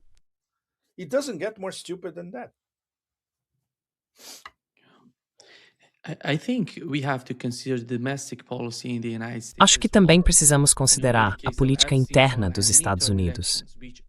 Você sabe, com o caso da queda de Epstein e as eleições de meio de mandato, que são de grande importância para o governo Trump, eles estão tentando fazer de tudo para mostrar que esta administração é poderosa. Ninguém pode enfrentá-la. Eles querem que as eleições de meio de mandato fiquem a seu favor. Eles querem vencer. Mas, novamente, Pepe, você mencionou a Estratégia de Segurança Nacional dos Estados Unidos. Sabemos que, quando ela foi divulgada, estávamos falando sobre como essa é a política da administração atual. Não vai tão longe dentro do establishment. Mas veja a reação da Europa, considerando o que aconteceu na Venezuela. Eles estão tão silenciosos. Eles não sei, têm medo de fazer qualquer tipo de comentário condenatório. Estão morrendo de medo. Como esperariam que alguém reagisse se Donald Trump decidisse capturar, você sabe, a Groenlândia?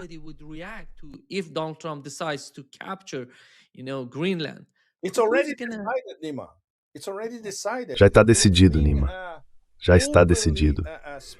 E isso está sendo dito abertamente em todos os lugares, não só pelo próprio Trump, mas por senadores, por todo idiota na mídia. Você escolhe. A Groenlândia é a próxima, não há dúvida disso. Não sabemos sobre o Irã, vou te perguntar sobre o Irã no final da nossa conversa. Mas antes de chegarmos ao Irã, a Groenlândia é a próxima. Trump já deu um prazo, 2 meses. O que eles vão fazer? Oh, meu Deus, como posso definir isso? Eu gosto da Dinamarca. Já estive na Dinamarca algumas vezes. As pessoas são maravilhosas, o país é lindo. Mas em termos geopolíticos, eles valem menos que zero. E sozinhos, sem a OTAN, ainda menos que zero. O que eles vão fazer? Enviar um trenó puxado por cães com um coquetel Molotov contra a Casa Branca? É uma piada. Então.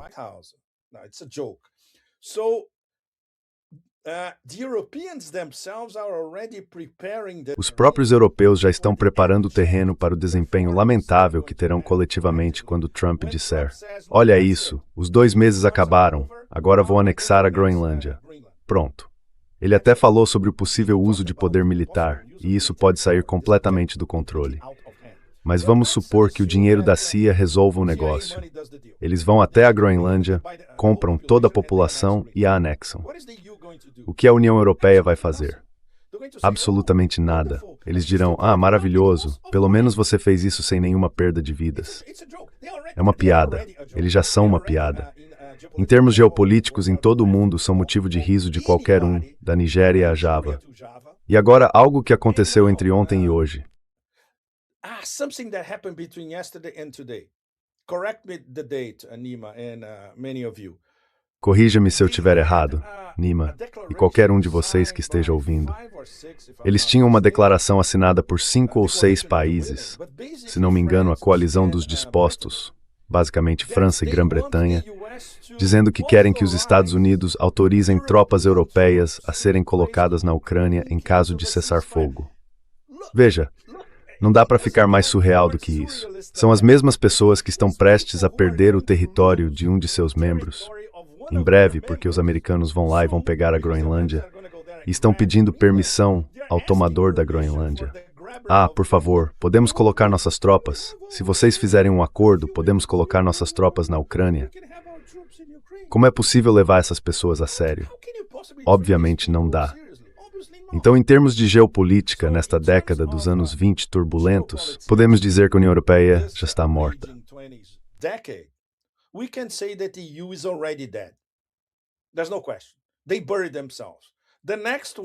Não há dúvida, eles se enterraram sozinhos. O próximo será a OTAN, obviamente, porque sem o envolvimento direto dos Estados Unidos, a OTAN não existe. A OTAN entraria em colapso em questão de dias. Então a OTAN é a próxima. É para lá que estamos indo. Mas ao mesmo tempo, Nima, quando se trata da OTAN, a narrativa é muito mais perversa. Por mais que Trump tente dar a impressão de que está se afastando da OTAN, não. O complexo militar industrial continuará alimentando a OTAN em sua guerra eterna contra a Rússia. Isso não vai mudar em nada. Portanto, não estamos falando de membros individuais da União Europeia ou da OEA como um todo. Os Estados Unidos não se importam com a OEA porque sabem que chihuahuas são chihuahuas. Chihuahuas sem dentes. Ainda pior. Chihuahuas, but toothless chihuahuas, even worse. They cannot even do yap properly, you know. Eles nem conseguem fazer o blá blá blá direito, sabe? Então, não se importam. A OTAN é outra história. Como forma de pressão contra a Rússia, continuam abastecendo a OTAN com armas, pagas, é claro, com dinheiro da União Europeia, o que significa dinheiro dos contribuintes europeus, essencialmente pagos em euros, para o complexo militar industrial. Depois, essas armas vão para a Europa para serem usadas pela Ucrânia ou pela OTAN contra a Rússia. Isso vai continuar, porque é o mesmo processo que impediu o fim da guerra no Afeganistão. Todo mundo lucrava com isso. Muito simples. Exceto, é claro, o negócio das drogas. E, aliás, quando se trata do negócio das drogas, tenho certeza de que todos vocês perceberam que a narrativa sobre as drogas simplesmente desapareceu completamente da discussão.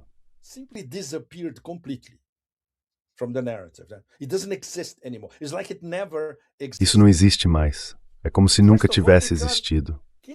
Antes de tudo, você consegue imaginar o próprio Departamento de Justiça sendo obrigado a vir a público e dizer, olha, essa coisa, o cartel de Los Soles, nunca existiu.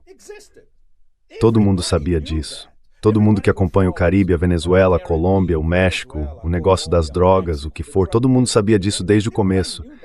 Então agora, eles são obrigados a vir a público e dizer, olha, basicamente, o cartel de Los Soles, nós o inventamos. Certo, maravilhoso. E quanto ao primeiro motivo para iniciar essa campanha contra a Venezuela? Era uma mentira? Eles nunca vão admitir que era uma mentira, mas agora está provado que era uma mentira.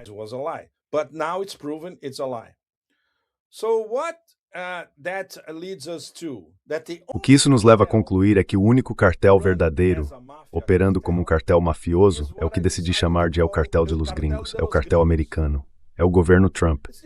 Eu diria que o governo Trump é uma espécie de remix de Meyer Lansky, da gangue de Las Vegas, da máfia dos exilados cubanos em Miami, etc. É a versão 2.0 turbinada.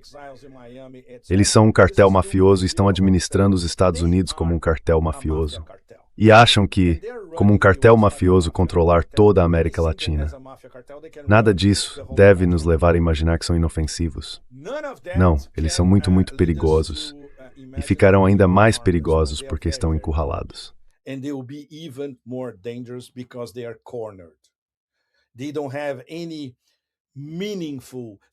Eles não têm planos significativos, relevantes ou atraentes para vender em nenhum lugar do sul global, especialmente no hemisfério ocidental.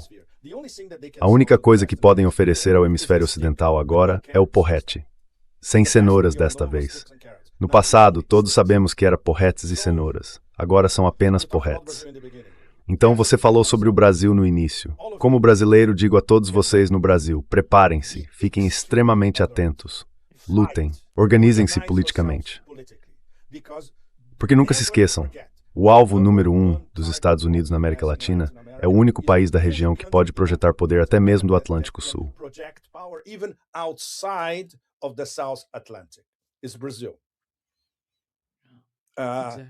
É o Brasil, a superpotência que nunca foi. Então o Brasil está ainda mais na linha de fogo agora do que há alguns meses, quando era apenas, movimentos de guerra híbrida, guerra contra os BRICS. Não, agora estamos chegando ao ponto crítico, pessoal. Agora o Brasil está na linha de fogo. Eu diria no mesmo nível da Colômbia, certo? Ou do México, sem mencionar Cuba e Nicarágua, é claro. Esses estão na linha de frente, depois vem Colômbia e México. E o Brasil está entre eles também. Então todos vocês no Brasil fiquem extremamente atentos. É hora de entrar na luta por todos os meios necessários, de todas as formas que souberem. By all means necessary and every way you know how to do it. Yeah. We have 12 minutes, Pepe, to talk about Certo. Iran. Temos 12 minutos, Pepe, para falar sobre o Irã. Me diga quais são suas perguntas, eu vou respondê-las. Posso te entrevistar agora, Nima? I'm going to answer your questions because I know Can that I you're in interview you now, Nima? Now, but everybody, now Certo, pessoal. Agora é o Nima sendo entrevistado, provavelmente pela primeira vez em seu próprio programa. Nima, você está em Teherã, certo? Me corrija se eu estiver errado, mas não há protestos em Teherã, certo? Number one, right? Deixe-me colocar desta forma, Pepe. Nesse momento, não estou em Teherã. Vim para o sudoeste do Irã, para uma província chamada Khuzistão. Estou aqui há cerca de 10 dias. Você está em Khuzistão? Estava, sim, exatamente. No centro disso estava, uau! Let me say, I got Certo, deixe-me dizer. Cheguei ao Irã em 26 de dezembro, se não me engano. Fiquei 10 dias em Teherã. Vi o que estava sendo mostrado na grande mídia e, em certa medida, na mídia alternativa. A cobertura do que está acontecendo no Irã agora é exagerada. Como se todos esses manifestantes estivessem nas ruas, tentando promover uma mudança de regime e tudo mais. É um absurdo, um completo absurdo. Houve alguns protestos no Irã, em Teherã, e na parte oeste, onde estou agora, em uma das províncias do oeste. Esses protestos são basicamente sobre a economia, sobre a inflação. E sabemos que o governo atual está tentando fazer alguns ajustes cirúrgicos, porque a energia aqui, Pepe, petróleo, óleo, gasolina, custa 1 centavo. Eu sei. I know. Eu era alguns meses, estava no Irã. Isso cria um grande problema para o governo. E eles precisam fazer essas mudanças. Quando você começa a fazer isso, vê pessoas que têm conexões, pessoas que têm muito a perder, se voltando contra o governo, reagindo. O poder de compra da população é muito baixo, essencialmente. Então, se você acabar com subsídios de energia, as pessoas vão pagar o preço na bomba e também por meio da inflação. Qual é a inflação real no Irã agora, Nima? Quero dizer, a real, quando você vai comprar mantimentos.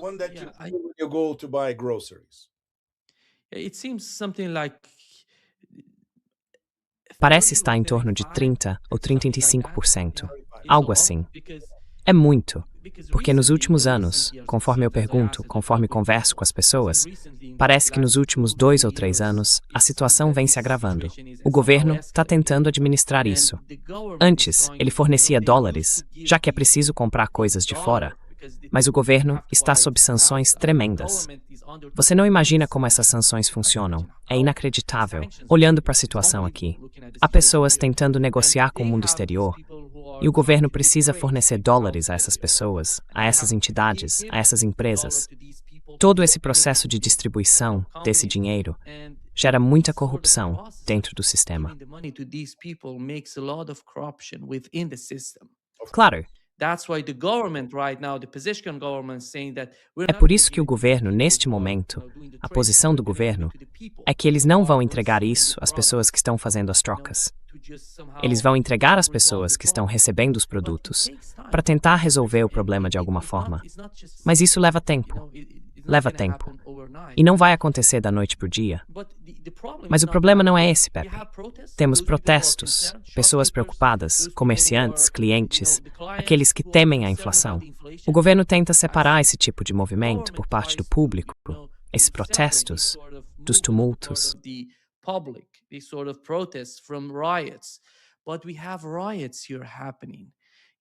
Mas temos tumultos acontecendo aqui, sabe?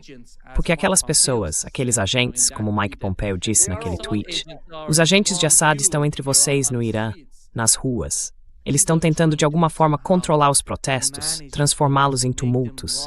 Estão incendiando coisas, matando pessoas, matando, sabe, os seguranças. Hoje vimos imagens surgindo de pessoas comuns sendo atacadas por esses grupos, porque eles acham que, se você não protesta, será que esse puosmom no airito? É inacreditável. Exactly. It's unbelievable. It is, but it's the same playbook everywhere. É sim, mas é o mesmo roteiro em todo lugar, Nima. Consegue imaginar? Eles fizeram isso em Hong Kong, uma das sociedades mais sofisticadas do planeta, com um padrão de vida altíssimo. Fizeram exatamente a mesma coisa. Exatamente a mesma coisa. Olha, mudando um pouco para algo talvez mais sério, você tem a sensação de que a Guarda Revolucionária e o próprio Khamenei estão prontos, caso vejam sinais de um ataque coordenado de Israel e dos Estados Unidos. O que seria a mesma coisa de novo, de que decidiram que poderiam lançar um ataque preventivo contra Israel? Ou isso, por enquanto, é apenas uma fase de consultas?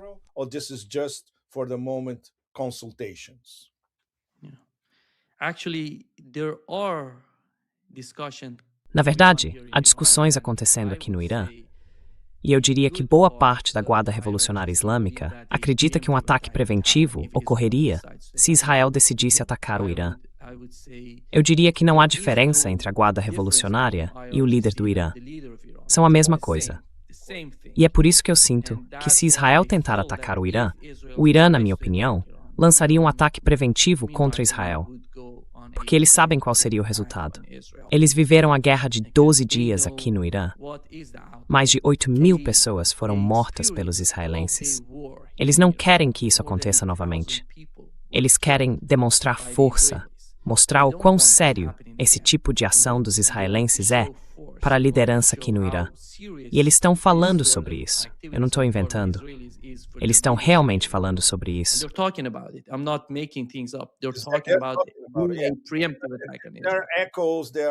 Há ecos, há vazamentos.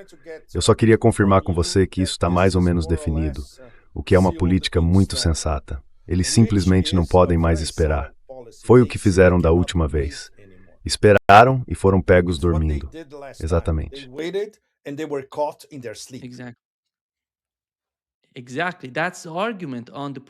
Exatamente. Esse é o argumento dos comandantes aqui. Eles dizem, não podemos esperar para sofrer esse tipo de ataque dos israelenses e americanos. Desta vez, eles podem se unir. Então precisamos agir antes que isso aconteça, com um ataque preventivo. Tenho certeza de que eles vão fazer isso, porque essas pessoas são sérias. Eles não estão apenas fazendo comentários para a mídia. Essas são discussões internas que, em sua maioria, não são cobertas pela grande mídia no Ocidente.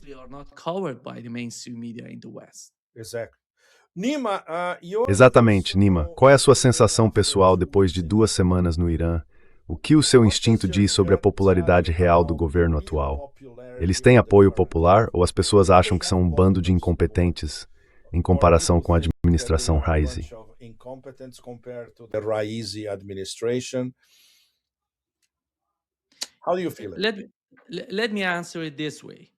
Como você se sente sobre isso? Deixe-me responder da seguinte forma.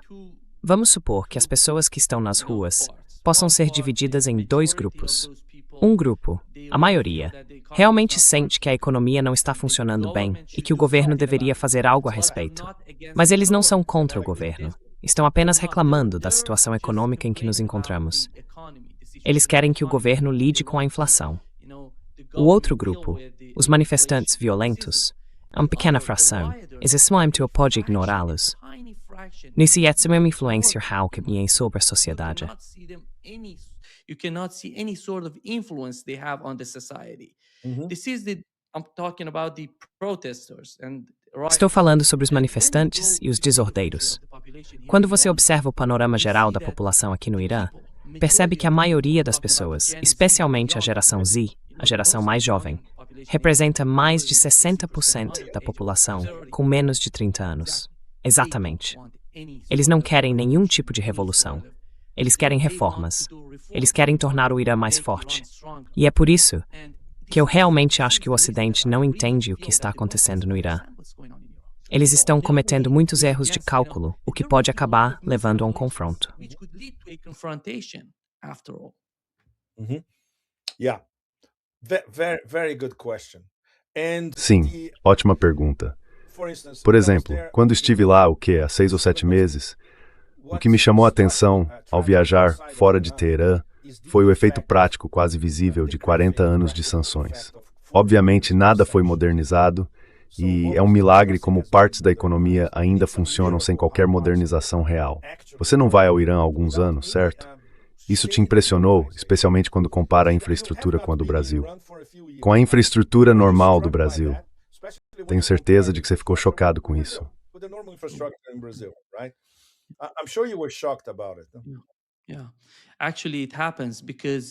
Sim, na verdade isso acontece porque você vê um país sob sanções há mais de 40 anos, 43 anos. E veja o que aconteceu na Venezuela, por exemplo. Veja o que aconteceu em Cuba. A situação no Irã, veja bem, nem é comparável a essas. Mas ainda assim, você percebe os mesmos sinais que via quando estava aqui. Na minha opinião, o que passa na cabeça das pessoas é: como podemos nos livrar das sanções? Sabemos que os Estados Unidos não estão levando a sério nenhum tipo de negociação. Então, qual é o resultado? Qual é a solução? Vai ser o BRICS? Vai ser o Sul Global?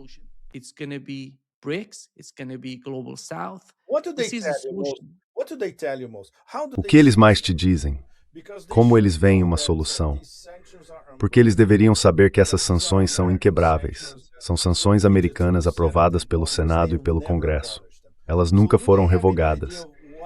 Então eles têm alguma ideia do que poderia ser feito? Na verdade não tem.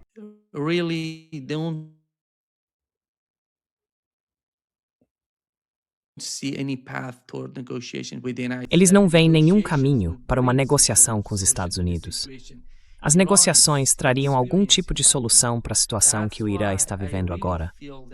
É por isso que eu realmente sinto que a maioria das pessoas, eu converso com muitas pessoas aqui, meus amigos, sabe, não vê os Estados Unidos como a solução, nem a negociação como a solução. Elas querem que o Irã seja mais forte economicamente e militarmente. Essa é a solução. Se você tornar o Irã mais forte, ele estará em uma posição melhor para conversar com todas as superpotências. E elas sentem que estão muito mais próximas da Rússia e da China, porque essa é a solução. Esse é o futuro do Irã. Então eles acreditam que a parceria entre Rússia, China e Irã pode funcionar na prática. Sim, na prática está funcionando. Sim, na prática. Não é só uma sensação. Está realmente funcionando. Eles sabem que funciona, porque todos esses países estão se unindo para enfrentar as sanções. Todos eles são sancionados de alguma forma pelos Estados Unidos. Claro, Pepe. Sim, precisamos terminar. Tenho que encerrar, Claro. Olha, devemos fazer isso de novo na próxima semana, certo? Com certeza. Temos muitas perguntas para você.